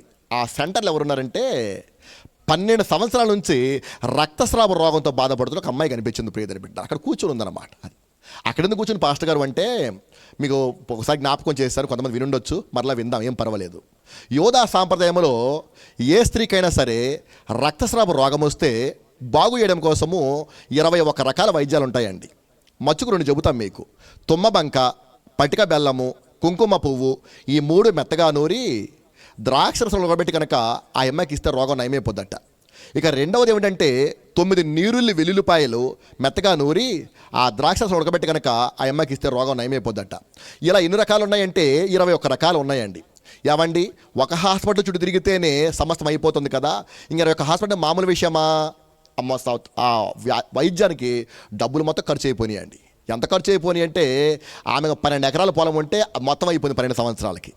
సంవత్సరానికి ఎకరం చొప్పున అమ్ముకుంటూ వెళ్ళిపోతే 12 సంవత్సరాలు 12 ఎకరాలు అయిపోయింది, కానీ రోగం మాత్రము తగ్గల. పైగా ఒక వైద్యానికి ఒక గిట్టగా రోగం ఎక్కువ అయిపోయిందట. అటువంటి స్థితిలో ఇంకా లాభం లేదు, ఇంక వదిలేయటం మన స్థితిలో ఏం చేస్తారంటే యూదులు ఏం చేస్తారంటే తీసుకెళ్ళిపోయి ఒక సెంటర్లో కూర్చోబెడతారు. అందరూ వెళ్ళిపోతారు. ఎవరో ఒకరు అకస్మాత్తుగా ఆమె వద్దకు వచ్చేసి కనపడకుండా ఆమెను భయపెట్టి నీ రక్తస్రావం లే అని చెప్తారు. ఆ భయానికి అదురికి ఆహా అనగానే మనకు ఎక్కిళ్ళు అయిపోయినట్టుగా ఆ స్రావం ఆగిపోద్దట. అంచేత ఏం చేశారు, ఆ స్త్రీని తీసుకొచ్చేసి అక్కడ పెట్టేశారు. అయితే ఆమె భయపెట్టడానికి ఎవరు రాలేదు, కానీ కొంచెం ఆలస్యం అవుతుండగా ఈ లోపల యాయిరు కుమార్తె కోసం ప్రభుల వారు అటు నుంచే వెళ్తా ఉన్నారు. ఇప్పుడు ఈ ప్రజలను కొన్నారట, ఈయనెవరో గొప్ప దేవుళ్ళ ఉన్నారు, కుంటి వాళ్ళకేమో కాళ్ళు ఇస్తున్నాడు, గుడ్డి వాళ్ళకేమో కళ్ళు ఇస్తున్నాడు, చనిపోయిన తిరిగి లేపుతూ ఉన్నాడు, ఇప్పుడు యాయిరు కుమార్తె కోసం వెళుతున్నారు అనుకుంటారట. అది విషయం ఏమిటంటే అండి, ఎవరో చెబితే వినడం కాదు, అక్కడ విషయము తన కళ్ళ ముందే జరుగుతున్నాయట. అది ఇప్పుడు మనం నమ్మం కదా అండి, నేను చెప్తున్నాను అనుకోండి, సపోజ్ ఇవి జరిగి ఉంటాయంట అనుకుంటాం మనం. అదే మన కళ్ళ ముందు జరిగితే ఖచ్చితంగా నమ్మవలసిందే ప్రియదని బిడ్డారా. సహజంగా ఈ అవుట్ ఆఫ్ టాపిక్ అనుకోకపోతే ఒక చిన్న సందర్భం చెప్తానండి. ఏమంటే ఇది నాకు జరిగిన సందర్భం ఏంటంటే, సహజంగా మనుషులకి దయ్యాలు పడతాయని వారు మాట్లాడితే నాకు తెలియదు, నేను నమ్మను. ఎందుకంటే నేను ఎక్కువ చదువుకున్నా కాబట్టి, ఎక్కువ తెలివి ఎక్కువైపోద్ది కాబట్టి నమ్మనమాట. ఈ లోపు ఏం జరిగింది, కొంతకాలం కింద ఏం జరిగిందంటే మా క్రికెట్ టీం కెప్టెన్ చచ్చిపోయాడు, కరెంట్ షాక్ కొట్టి. వాడికి 21 సంవత్సరాలు క్రికెట్ ఆడతాం మేమంతా కూడాను. మా టీం కెప్టెన్ చచ్చిపోయాడు మాటను. 21 సంవత్సరాలు. వాడి పేరు శామ్యుల్ అనమాట. వాడు ఒక్కడే కొడుకు వాళ్ళ నాన్నగారికి. అందుకని వాడిని ఏక్ కంటే ఒకటి కదా, ఏక్ నిరంజన్ అని వాళ్ళు పిలిచేవాళ్ళం మేము మా టీములు అనమాట. ఈ లోపు ఏం జరిగింది, ఓ పెళ్ళి వచ్చేసింది మా టీంలో ఒక అబ్బాయి ఒక చెల్లెలకి పెళ్ళికి వచ్చిన మాట. అందరం పెళ్ళికి వెళ్ళిపోయాం. లారీలో వస్తుంటే ఒక అబ్బాయికి అమ్మాయి ఆవహించింది ప్రియతని పట్ల. 1.5 సేపు అనమాట. అంటే మేము క్రికెట్లో ఏం ఆడుకుంటామో ఆడపిల్లకి బట్టి వచ్చేసి అతను లోపలికి వచ్చేసి గంటల సేపు మాట్లాడు ప్రీతి బిడ్డలారా. అది అవ్వాకైపోయామండి, బెక్క చచ్చిపోయామండి. అది 20 సంవత్సరాల అమ్మాయి మగపిల్ల చేస్తుందా 20 మంది ముందు? వేయలేదు. అరే ఏగ్గా ఎలాగున్నారా నువ్వు, తెలివి బాగా పెళ్లి చేస్తా అంటుందన్నమాట. ఆ ఏకని పదం మాకు ఆ 11 మందికి తెలుసు, మాకు మరి ఆయమ్మకాయలు తెలుసు. అంచేత మనిషికి ఊహకన్నించే విషయాలు చాలా ఉంటాయండి. అది మనకు తెలియనంత మాత్రాన లేవంటే వీల్లేదు. అది అర్థమవుతుందమ్మా. అంచేత ప్రియ దేని బిడ్డలారా, యేసు ప్రభువు వారు అంటున్నాం, మనుషులు అలాంటి వాళ్ళనే చూస్తే తప్ప నమ్మేవాళ్ళు కాదు కదా, మన కళ్ళ ముందు జరుగుతున్న అద్భుతాలు. అది ఈనాడు అనేకులు ఏమంటున్నారంటే అసలు యేసు ప్రభు వాడు లేడు చరిత్రలు అంటున్నారండి. అది లేకపోతే ఎంతమందిని గెలుస్తున్నానా. అది కాబట్టి ఎవరి ఉద్దేశాలు వాళ్ళవి, మన ఆక్షేపించడానికి ఏమీ లేదు. కానీ ఇక్కడ మాత్రం ఏం జరుగుతుందంటే ఆ అమ్మాయి వచ్చేసి ఆ మాటలు వినదన్నమాటను, ఈయన ఎవరో మన కళ్ళ ముందు జరుగుతున్నాయి.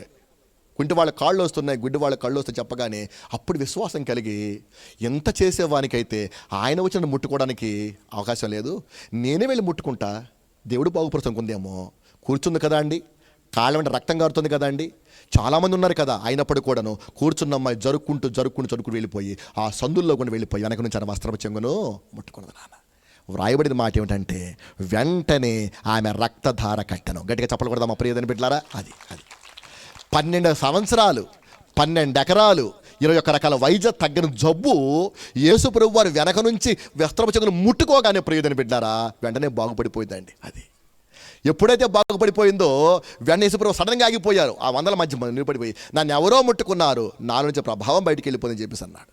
పక్కనే పేతురు ఉంటాడు కదా, శిష్యుడు అన్నాడు, ఏడు ప్రభువా ఇంతమంది మెదడి పోతా ఉంటే సైడ్ పేజ్ పక్క తప్పుకొని చెప్తూ ఉన్నాం కదా, ఎంతోమంది ముట్టుకుని ఉంటారు, నువ్వు ప్రత్యేకించి ఎవరో ముట్టుకుంటారు, ఎవరు వస్తారు ప్రభు అని చెప్పేసి కొంచెం చనువు ఉంది కాబట్టి ఆ మాట అన్నాడు. అనగానే ప్రభు వారు స్పందించకుండా నన్ను ఎవరో ముట్టుకున్నారు రండి అని చెప్పగానే ఆ స్త్రీ ఉడుకుతూ వచ్చిందట. పర్మిషన్ లేకుండా ముట్టుకున్నా కదా తిడతారేమో అని చెప్పేసి భయపడుతూ వచ్చిందట. వస్తే అప్పుడు అన్నారు, అమ్మా నిన్ను తిట్టడానికి పిలవలేదురా, నేను ఈ 12 సంవత్సరాల నుంచి ఈ రోగము చేత నీ బ్రతుకులో సమాధానం లేదురా, అది నీ వ్యాధి నివారణ అయిపోయింది కాబట్టి ఇక్కడ నుంచి సమాధానంగా బతుకుపో అని చెప్పేసి అన్నాడు. ప్రియదని బిడ్డరా హల్లెలూయా. అది ఈ 12 సంవత్సరానికి ఏమి లేదు, రోగము చేత సమాధానము లేదు. అది నువ్వు గొప్ప ధనవంతురాలవి, ఆస్తిపరురాలవి, కానీ రోగం ఉన్నది కాబట్టి సమాధానం లేదు, నువ్వు స్వస్థపడ్డావు కాబట్టి సమాధానం కలదనవై వెళ్ళమని చెప్పేసి ఆమెతో సంభాషిస్తున్నాడు. ప్రియదని బిడ్డరా అది ఎందుకు ఈ సందర్భం రాయబడిందంటే యాయిరు కుమార్తె వయసు ఎంత 12 సంవత్సరాలు, ఈ అమ్మాయి రోగం వయసు ఎంత 12 సంవత్సరాలు. ఈ 12 దేవుని యొక్క సంకేతం. ప్రియదని బిడ్డలారా దేవుని నంబర్ అన్నమాట. మనుషులు కొన్ని నంబర్లు ఉంటాయి, దేవుని కూడా కొన్ని నంబర్లు ఉంటాయి అన్నమాట. పరలోక రాజ్యం నంబరు 12 మంది అపోస్తులు, 12 పునాదులు, 12 రాళ్ళు, ఇలా 12 మంది ఇలా అపోస్తులు ప్రవక్తలు అలా ఉంటుంది అన్నమాట. అంచేత 12 దేవుని పనికి సాదృశ్యం కాబట్టి ఆ 12 అని రాయబడింది. ప్రియదని బిడ్డలారా ఇలా సంభాషిస్తూ ఉండగా ఏమి జరిగిందంటే ఈ లోపల యాయిరు కుమార్తె చనిపోయింది. నాన్న ఇప్పుడు యాయిరి వద్ద నుంచి ఒకటి పరుగు వచ్చేసి ఏమండి యాయిరి గారు మీ అమ్మాయి అయిపోయింది, అది మీ అమ్మాయి చనిపోయింది, ఇంకా ఆయన ఇబ్బంది పెట్టబాకండిలేండి, రాని బతలాడబాకండిలేండి అని చెప్పేసి అన్నాడు నీరసంగా. ఆ మాట అనగానే బైబిల్లో రాయబడేది కానండి, గుండె పగిలిపోయి ఉంటుంది యాయిరికి. పెద్ద పని బోరు ఏడుస్తూ ఉండొచ్చు బహుశా. ఆయన ఏడుస్తూ ఉండగా ప్రభువు వారు అన్నారు, భయపడవద్దు, నమ్మిక మాత్రము ఉంచము, ఆమె స్వస్థపరచబడుతుంది అని చెప్పేసి అన్నారు. హల్లెలూయా. అంటే చెప్పండి హల్లెలూయా. భయము చెందకు భక్తుడా, ఈ మాయాలోక ఛాయలు చూచినప్పుడు, భయము చెందకు భక్తుడా, ఈ మాయాలోక ఛాయలు చూచినప్పుడు, భయము చెందకు నీవు దిగులు చెందకు, భయము చెందకు నీవు దిగులు చెందకు, జీవమిచ్చిన యెహోవా ఉన్నాడు, ఓ భక్తుడా ప్రాణం పెట్టిన యేసయ్య ఉన్నాడు, జీవమిచ్చిన యెహోవా ఉన్నాడు, ఓ భక్తుడా ప్రాణం పెట్టిన యేసయ్య ఉన్నాడు, భయము చెందకు భక్తుడా, ఈ మాయాలోక ఛాయలు చూచినప్పుడు, భయము చెందకు భక్తుడా, ఈ మాయాలోక ఛాయలు చూచినప్పుడు. హల్లెలూయా. వాక్యం అర్థమవుతుందమ్మా?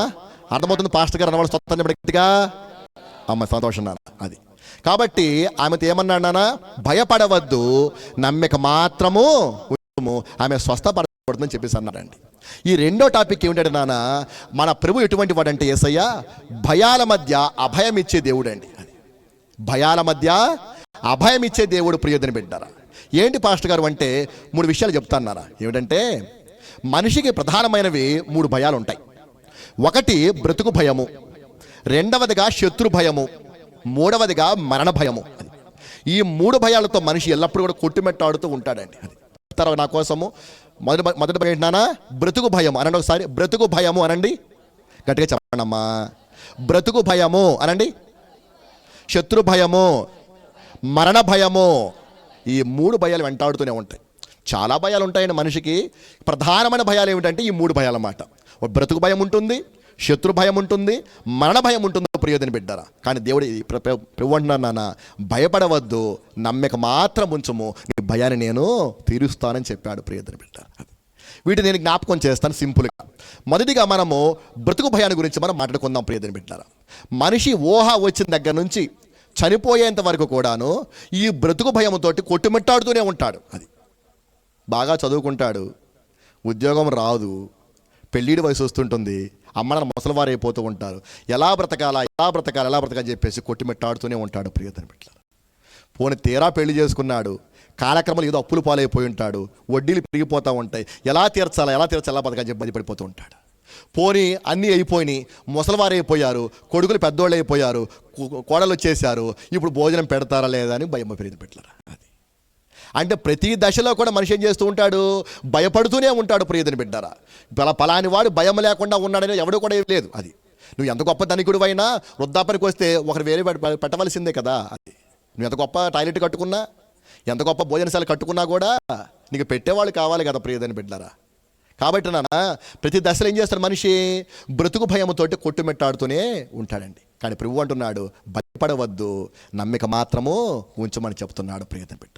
పాస్టర్ గారు ఎలా తీరుస్తారండి బ్రతుకు భయాన్ని అంటే కనుక మీకు 2 ఎగ్జాంపుల్స్ నేను ఇస్తానండి. అమ్మ చూద్దాం నాన్న. మొట్టమొదటి మాట మత్తయి సువార్తలో 6వ అధ్యాయంలో 31వ వచనం జ్ఞాపకం చేస్తాను. మత్తయి సువార్త 6వ అధ్యాయము 31వ వచనం. మొదటిగా బ్రతుకు భయాన్ని తీర్చే మార్గం ఏమిటో అక్కడ చెప్తాను నేను. కాబట్టి ఏమి తిందుమో, ఏమి త్రాగుదుమో, ఏమి ధరించుకుందుమో అని చింతింపకుడి, అన్యజనులు వీటన్నిటి విషయమై విచారింతుడు, ఇవన్నీ మీకు కావాలనని మీ పరలోకపు తండ్రికి తెలియను. కాబట్టి మొదట ఆయన రాజ్యమును నీతిని వెదకుడి, అప్పుడు అవన్నీ మీకు అనుగ్రహించబడును. హల్లెలూయా. అది అది అది ఎన్నోసార్లు ఈ వచన భాగం విన్నాం. అద్భుతమైన వాక్యం అండి, మనకు కంఠతాపాఠం అయినప్పటికీ కూడాను దాన్ని ఆలోచన చేస్తే ఎంత గొప్ప వాక్యమో ప్రియదని బిడ్డారా, ఎంత గొప్ప అభయమోనండి. అది ఏం చెప్తున్నారు అక్కడ, ఏమి తిందుమో, ఏమి త్రాగుదమో, ఏమి ధరించుకుందామని చింతించవద్దు, భయపడవద్దు, ఏడవవద్దు అని చెప్పేసి అన్నాడు. ఏం తినాలా, ఏం తాగాలా, ఏ ఇల్లు కట్టుకోవాలా, ఈ సంగతి ఏంటి, మా జీవితం ఏంటి చెప్పేసి ఎల్లప్పుడూ కూడా చింతించవద్దు. అది అలా చింతించే వారు ఎవరంటే అన్యులు చింతిస్తారు. ఎవరు అభయం లేనివాడు, వారికి ఎవరు లేనివారు భయపడతారు. కానీ మీకోసం ఒక ఆయన ఉన్నాడు. ఎవరైనా పరలోకపు తండ్రి ఉన్నాడు. అది ఆయన పరమందు ఉన్నాడు. అవన్నీ మీకు కావాలని ఆయనకు తెలుసు. అది అయితే నువ్వు చేయవలసిన పని ఏమిటంటే ముందు ఆయన రాజ్యంలో చేరు. అది రెండవదిగా నీతిగా బతుకని చెప్పాడు నాన్న. అది అప్పుడు మీకు అవన్నీ మీకు అనుగ్రహించబడతాయి. అది నా మాటలు వింటున్నారండి. ఏం చెప్పారు, మొట్టమొదట ఇవన్నీ నీకు కావాలంటే ముందు నా రాజ్యంలో చేరండి, రెండవదిగా నీతిగా జీవించమని చెప్పాడు ప్రియతని పెట్టారు. అప్పుడు ఏమి కావాలో మొత్తం నీకు ఇచ్చేస్తాను. నా అర్థమేంటి పాస్టర్ గారు అంటే ఒక చిన్న విషయం చెప్తానండి. నాకు 2 కుమారులు ఉన్నారు. మా పెద్ద అబ్బాయికి 8 ఏళ్ళు, రెండో వాడికి 6 సంవత్సరాలు. థర్డ్ క్లాస్ చదువుతున్నాడు మా పెద్ద అబ్బాయి. ఒకరోజు స్కూల్ అయిపోయిన తర్వాత షికారుగా వాడు, నేను, మా చిన్నోడు ముగ్గురు కలిసి బండి మీద వెళుతుంటే రాత్రి మేము ఏదో మాట్లాడుకున్నాం, మా ఆవిడ నేను మాట్లాడుకున్నాము. అది బహుశా వాడు విన్నట్టున్నాడు, నాకు తెలియదు. అది వెళ్ళిపోయిన తర్వాత ముందు కూర్చొని అంటాడు, డాడీ నేను పెద్ద అయిన తర్వాత నాకు మంచి ఉద్యోగం వస్తుందా, తాతయ్యలాగా ఇల్లు కడతానా, నాకు మంచి భార్య వస్తుందని అడిగాడండి. నాకు మంచి పెళ్ళం వద్దనలేండి, బాగోదని ఆ మాట అన్నా నేను. అది ఏమని అడిగాడు, నేను పెద్ద అయిన తర్వాత నాకు ఉద్యోగం వస్తుందా, తాతయ్యలాగా ఇల్లు కడతానా, నాకు మంచి పెళ్ళం వస్తుందని అడిగాడండి. వాడు వయసు ఎంత, 8 సంవత్సరాలు. ఇప్పుడు ఏం చెప్పాలి నేను చెప్పండి, ఏం చెబితే బాగుంటుంది? అప్పుడు నేను అన్నాను, నోరుముసి కూర్చుని ఎదవా అన్నాడు. అది ఇవన్నీ నీకెందుకురా, ఈ వయసులో నువ్వు చేయవలసిన పని ఏంటి, చక్కగా స్కూల్కి వెళ్ళటం, మంచి మార్కులు తెచ్చుకోవడము, నాకు పేరు తీసుకురావడం సరిపోతుంది. అది ఉద్యోగంతో నీకేం పని, పెళ్లితో నీకేం పని, ఇంటితో నీకేం పని, అవన్నీ నేను చూసుకుంటాను రా, నీకెందుకు దిగులు అని చెప్పేసి అన్నాను ప్రియదని పెట్టారా. అది అలాగే మన పరలోకపు తండ్రి అంటున్నాడు, ఏమి తిందుమా, ఏమి త్రాగుదుమా, ఏం ధరించుకుందామా, ఇల్లు కడతామా లేదా, పొలం మడుతలు, ఇవన్నీ నీకెందుకురా బాబు? నువ్వు చేయాల్సిన పని ఏమిటి? మొట్టమొదటి రాజ్యంలో ప్రవేశించు ముందు. అది నేను ఎలాగైతే నాకు మంచి పేరు తీసుకురా అని చెప్పేసి స్కూల్కి వెళ్ళమని చెప్పానో, ప్రభువు చెప్పిన మాట ఏమిటంటే ముందు నా రాజ్యంలో ప్రవేశించు, రెండవదిగా నీతిగా జీవించు అని చెప్పాడు. ప్రియమైన బిడ్డలారా, అది అంచేత నీ బ్రతుకు భయం పోవాలంటే నాన్న ప్రభువు చెబుతున్న మాట ఏమిటంటే ముందు నా రాజ్యంలో ప్రవేశించాలి. ఎలా చేయాలి పాస్టర్ గారు అంటారు? ఏం అక్కర్లేదండి. యోహాను గారు మొట్టమొదటి సువార్త ప్రకటిస్తూ అన్నాడు, పరలోక రాజ్యం సమీపించింది, మారు మనసు పొందండి, సువార్త నమ్మండి, బాప్తిసం తీసుకుని చెప్పాడు. ప్రియమైన బిడ్డలారా, అంతే, ఏం సింపుల్. అది ఏం లేదు అబ్బాయి. మనిషి చనిపోయిన తర్వాత ఒక లోకం అంటూ ఉన్నది, నా లోకము పరలోకం అంటాం దాన్ని. అది సమీపిస్తూ ఉంది, లోకం మూయబడుతూ ఉంది. కాబట్టి నువ్వు చేసే పని ఏమిటంటే మారు మనసు పొందు అన్నాడు. పాస్టర్ గారు ఏంటంటే మారు మనసు, మీ క్రైస్తవులు చెప్పే మారు మనసు ఏంటంటే ఏమీ లేదండి, నువ్వు తప్పుడు పనులు మానుకొని, పాపం మానుకొని మంచిగా జీవించమని చెప్పాడండి. అది మారు మనసు పొందండి అని చెప్పేసి అన్నాడు. అది తప్ప అని తెలియగలుగుతా చెప్పడం తప్ప అలా చెప్పడం? పాపులారా నీ పాపం మానుకొని చెప్పడం తప్పేం కాదు కదా, అందరం చెప్తాం కదా. ఎందుకు అలా చెడు తిరుగుతావు, ఇందులో తాగుతావు తిరుగుతావు చెప్తాం కదా. అలాగే ప్రభు కూడా చెప్పాడు అనమాట. అది మారు మనసు పొందండి. అది రెండోదిగా బాప్తిసం తీసుకోండి. ఎందుకంటే నువ్వు పాపం మానుకుంటే ఆ పాపాలు కొట్టేయబడాలి.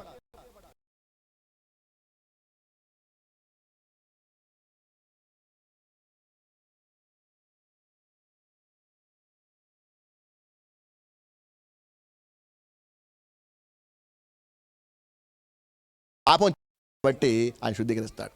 మూడోది సాదృశ్యముగా లోకానికి తెలిసేలాగా బాప్తిస్మము తీసుకోమని చెప్పాడు.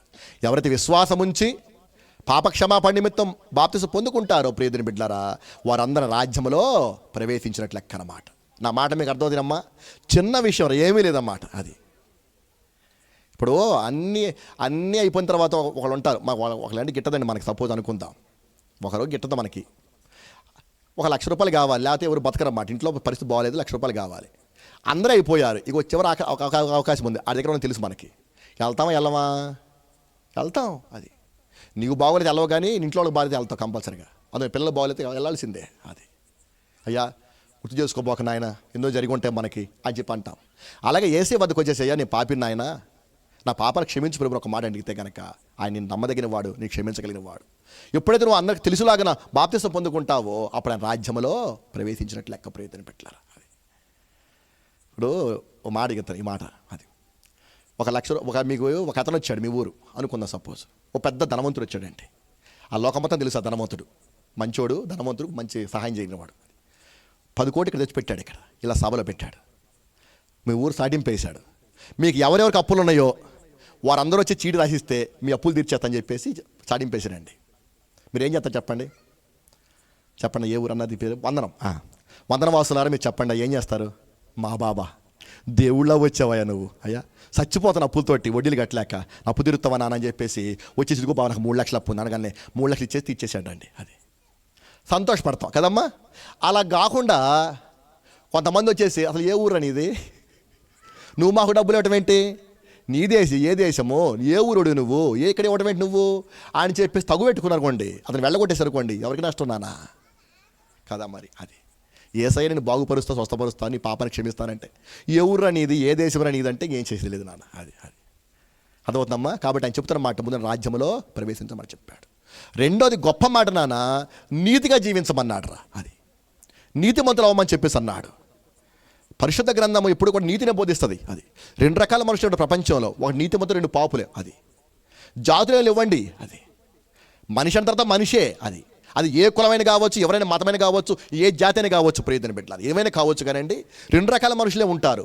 ఒకటేమో నీతిమంతులు, రెండోదేమో పాపులు. దర్శాలు అంతవరకే. అది నీతిగా బతికేవాడు పాపండి. అది కాబట్టి ఈ పాపులైన వారు అంటున్నారు అన్నమాట, ఒకవేళ నువ్వు పాపం చేసి కనుక ఉంటే కనుక నాయన నువ్వు నీతిమంతుడు అవ్వని చెప్పేసి అన్నాడు. ఎలా వాళ్ళ పాస్టర్ గారు అంటే ఒక చిన్న ఎగ్జాంపుల్ మీకు చెప్తాను బైబిల్లో నుంచినండి. ఏమిటంటే ప్రార్థన చేయడం కోసం అంట 2 వెళ్ళారట. ఒక అతనేమో పరిసయుడు, రెండో వాడేమో సుంకరి. అది 2 ఉన్నారండి. అది ఈ పరిసైన వాడు మొట్టమొదటి లోపల చొచ్చుకెళ్ళిపోయాడు, చర్చిలోకి వెళ్ళిపోయి ఆకాశం వైపు కనులెత్తి చేతులు పైకెత్తేసి ఇలాగంటాడు, దేవా నేను అన్యాయస్తుని కాదు, నేను దొంగని కాదు, నేను వ్యభిచారిని కాదు, వీడిలాగా సుంకర్లాగా పాపం చేసేవాడిని కాదు, నేను ధర్మశాస్త్రం మీరేవాడిని కాదు, నేను నా సంపాదన యావత్ దశంభాగం ఇస్తున్నా, వారానికి 2 సార్లు ఉపవాసం ఉంటా అన్నాడండి. అది వినండి, నన్ను జాగ్రత్తగా ఆలకించండి. ఏమంటున్నాడు దేవునితోటి? నేను దొంగని కాదు, నేను వ్యభిచారిని కాదు, నేను అన్యాయస్తుని కాదు, ఈ సుంకర్లాగా ధర్మశాస్త్రం మీరేమని కూడా కాదయ్యా, నేను ఆజ్ఞలు మొత్తం పాటిస్తాను. నేను వారానికి 2 సార్లు భక్తితో ఉపవాసం ఉంటున్నా, నా సంపాదన యావత్తులో దశం భాగం నేను ఇస్తున్నానండి. అది అయిపోయింది ప్రార్థన. ఇక రెండో వాడు వచ్చాడు, లోపలికి రాలే, ఆవరణలో ఉండిపోయి ఆకాశం వైపు కన్నులెత్తుడి కానీ ధైర్యం సరిపోక, ఎందుకంటే యూదులు నమ్మిక పరలోకం పైంది కాబట్టి పైన చూస్తారన్నమాట వారు. మనము మన సాంప్రదాయం ప్రకారం ఏం చేస్తాం, మనకి తలంచుకుంటాం, అది వేరే విషయం. అది కన్నులు పైకెత్తుడు ధైర్యం సరిపోక అంటాడు, దేవా పాపినైనా నన్ను కరుణించు అన్నాడండి. అది ఈ 2 ప్రార్థనలు మీరు విన్నారు. అతనేమో 6 మాటలు పలికాడు, ఇతడేమో 1 మాటే పలికాడు. వీరిద్దరిలో నీతిమంతులు ఎవరు అంటే చాలామంది ఏమంటారంటే సుంకరండి అని చెప్తారు. బైబిల్ ఏం చెబుతుందంటే చూద్దానన్న, లూకా సువార్తలో 18వ అధ్యాయంలో 14వ వచనం చదువుదాం. లూకా సువార్త 18వ అధ్యాయము 14వ వచనము. అతని కంటే ఇతడు నీతిమంతుడిగా తీర్చబడి అని రాయబడిందండి. అది అతని కంటే ఇతడు నీతిమంతుడిగా తీర్చబడి. వినండమ్మా, అది అంటే అర్థం ఏమిటి? అతని కంటే ఇతడు నీతిమంతుడు అర్థం ఏంటన్నా? అతనంటే ఎవరు? పరిసయ్యుడు. ఇతనంటే సుంకరి. పరిసయ్యుని కంటే సుంకరి నీతిమంతుడిగా తీర్చబడ్డాడు అని అర్థం ఏంటన్నా? అతడ ఎవరు నీతిమంతుడు? పరిసయ్యుడా సుంకరా? అది సంగతి, ఇద్దరు నీతిమంతులే. అది పరిసయ్యుడు నీతిమంతుడే, సుంకరి కూడా నీతిమంతుడే. ఎందుకని? పరిసయ్యునిదేమో ధర్మశాస్త్ర సంబంధమైన నీతి ఆజ్ఞల మొత్తం పాటిస్తుంది కాబట్టి, ఈ సుంకరిదేమో దేవుని నీతి ప్రియదని పెట్టారు. బైబిల్లో 2 రకాల నీతులు ఉన్నాయి, పాత నిబంధన, కొత్త నిబంధన. పాత నిబంధనలోదేమో ధర్మశాస్త్ర సంబంధమైన నీతి, నరహత్య చేయకూడదు, వ్యభిచారం చేయకూడదు, దొంగతనం చేయకూడదు, మోసం చేయకూడదు, ఈ ఆజ్ఞల మొత్తం పాటించేవాడు ఎవరంటే నీతిమంతుడు. అది బైబిల్ గ్రంథంలో 2 రకం నీతి ఏంటంటే దేవుని నీతి ప్రియదని పెట్టారా. అయితే ఈ ధర్మశాస్త్ర సంబంధమైన నీతి కంటే దేవుని నీతి గొప్పదన్నమాట. అది ఎట్లా పాస్టర్ గారు అంటారేమో, ఉదాహరణ చెప్తాను. అక్కడ 2 చెల్లెలు కనపడుతున్నారు. సపోజ్ ఈ అమ్మాయి 10th క్లాస్ అవుతుంది అనుకుందా, ఈ అమ్మాయి కూడా 10th అనుకుందాం. సపోజ్ ఈ పాప ఎగ్జామ్ ఇచ్చాను, నాకు దగ్గర అమ్మాయి అనుకుందాం, నా మేనగోళ్ళు అనుకుందాం, తనేమో తన ఫ్రెండ్ అనుకుందాం. ఇద్దరం కలిసి పేపర్ ఇచ్చేవాడు నేనే, మార్కులు వేసేవాడిని కూడా నేనే. పేపర్ ఇచ్చేసాను, మార్కులు రాసుకోమని చెప్పేసి అన్నాను. గంట గడిచిపోయింది. దగ్గరకు వచ్చేసి, బుజ్జి ఎగ్జామ్ బాగా రాసేవాని అన్నా. అంకులు ఒక్క ముక్క రాలేదు అంకులు, నాకు ఏడుపు వచ్చేస్తుంది అంకులు, ఫెయిల్ అయిపోతాను భయపడుతుంది అంకులు అని చెప్పి బాధపడతా ఉంది. ఈ పాప ఏమో పేజీలు తెగ రాసేస్తా ఉందన్నమాట. అది గంట గడిచిపోయిన తర్వాత మళ్ళీ ఏడుస్తూ ఉంటే, ఎందుకంటే ఏడుస్తావు అని చెప్పేసి ఆ పేపర్ తీసుకొని 100 కొంద వేసేసానండి. ఏమి రాయిన అమ్మాయికి. అది ఎందుకని? మార్కులు వేసేవాడని నేనే, ఆ పేపర్ ఇచ్చిన వాడు కూడా నేను కాబట్టి నా ఇష్టము అంతే. ఈ అమ్మాయికి ఎన్ని వచ్చినాయి? బాగా రాసిన 70 వచ్చినాయి ప్రియదని పెట్టారు. అది ఏమి రాయిన అమ్మాయికేమో 100 మార్కులు, బాగా రాసిన అమ్మాయికేమో 70 మార్కులు. అది ఎందుకని? ఆ పేపర్ ఇచ్చిన వాడు నేనే, మార్కులు ఇచ్చిన నేనే కాబట్టి. అలాగే ఈ పరిసయ్యుడు అంటున్నాడు, నేను దొంగని కాదు నాయన, వ్యభిచారిని కాదు ప్రభువా, అన్యాస్తుని కాదు ప్రభువా అని చెప్పేసి అన్నాడు. నాయన పర్ఫెక్ట్, నేను కాదంటలేదు, అది నీ భక్తి 70 మార్కులు సంపాదించుకున్నావా అని చెప్పేసి అన్నాడు. అది ఇంకా చాలా ఉన్నాయి, అంతవరకు ఆగిపోయావు బహుశా నువ్వు, నీ 70 వచ్చిన అబ్బాయి అని చెప్పేసి అన్నాడు. ఈ సుంకర సంగతి ఏమిటి? నాయనా నేను పాపిని ప్రభువా, ఎన్నటికీ నీతిమంతుడు కాజాలని నాయన, నీ పాదలే నాకు దిక్కు అని చెప్పి ఏడ్చాడు ప్రియదని పెట్టారా. అప్పుడు దేవుడు చలించిపోయి కనిగిరి పడిపోయి, ఎందుకంటే ఏడుతా, నీ పాపల మొత్తం కొట్టేసా అని చెప్పాడు ప్రియదని పెట్టారా. ఫుల్గా నీతిమంతుడు అయిపోయాడు. 100 కొంత వచ్చేసినాయి అండి. హల్లెలూయా. అర్థమైందా మీకు నాన్న? అది ఏమన్నాడు? దేవా నేను ఎన్నటికీ నీతిమంతుడు కాజాలనయ్యా, నా వల్ల కాదయ్యా, నేను నీ పాదల నాకు దిక్కయ్యా, నేను కనికరించా ఏడ్చాడు మాట. అప్పుడు దేవుడు అన్నాడు, పో సంపూర్తి నీ పాపాలు మొత్తం కొట్టేశాను, నీతిమంతుడు పొమ్మని చెప్పాడు ప్రీతిని పెట్టారు. అది నమ్మి ఆయన పాదములు ఆశ్రయించిన వాడు సంపూర్ణమైన నీతిమంతుడు అవుతాడు నాన్న. ఆయనకు వేరుగా ఉన్న వరకు నీతిమంతులే కానీ 70 వచ్చినాయి. అది సరిపోలా, 100కి రాలా. అది కూడా అర్థమవుతుందమ్మా. కాబట్టి మనిషి చూపు ద్వారానో, మాటల ద్వారానో, చేతల ద్వారా ఏదో ఒక పాపం చేస్తూనే ఉంటాడు. నేను ఏ పాపం చేయలేదంటే కనుక నీకు దండం పెట్టచ్చు అనమాట. అది ఉంటే చెప్పండి, మీ ఊర్లో ఉంటే దర్శించుకొని పోతా. అది తప్పేం కాదు, నిజంగా చెప్తున్నానండి. నేను ఏ పాపం చేయలేదని ఒకవేళ మీ ఊర్లో ఏమైనా చూపిస్తే కనుక వెటకారం మాట్లాడలేదండి. అది నిజంగా చూపిస్తారు అన్నమాట. అది దర్శించుకొని, ఓహో ఇలాంటి నీతిమంతులను ఎప్పుడు కనుగొనలేకపోయినా అని చెప్పేసి ప్రపంచం మొత్తం చెప్పేస్తాను. నేను తిరిగి ప్రతి ఊర్లో చెప్పేస్తాను. 100లో ఒక అబ్బాయి, ఒక ఆయన ఉండండి, అసలు ఏ పాపం చేయలేదని చెప్తాను. అది ఒకవేళ మీరు ఆలోచించే, ఇంటికి వెళ్ళి ఇప్పుడు ఆలోచించండి, కనపడతాను అని అడగండి నాకు. కానీ నాకు తెలిసిన నా బైబిల్ ఏం చెప్తుందంటే, మన బైబిల్ ఏం చెప్తుందంటే, నీతిమంతుడు ఒక్కడును లేదు. అందరూ పాపము చేసి దేవుడు అనుగ్రహించే మహిమను పొందలేకపోతున్నారు. అది అర్థమవుతుందమ్మా. కాబట్టి ప్రియతని పెట్టినారా, నువ్వు ఆయన రాజ్యం నీతిమంతుడు కావాలంటే ఆయన పాదాలు పట్టుకుని, ప్రభువా నా పాపాలను క్షమించు ప్రభు అని అనగలిగితే ఆ నీతిమంతుడిగా ఆయన తీరుస్తాడండి. అది ఇప్పుడు తీర్చబడి నీవు ఎలా చేయాలా? నీతిమంతుడిగా బతకాల ప్రియదని పెట్టారా? అది ఈ మాట సింపుల్గా చెప్తానండి. అది నీతిమంతుడిగా తీర్చబడి నీవు ఏం చేయాలి? నీతిమంతుడిగా బతకాల.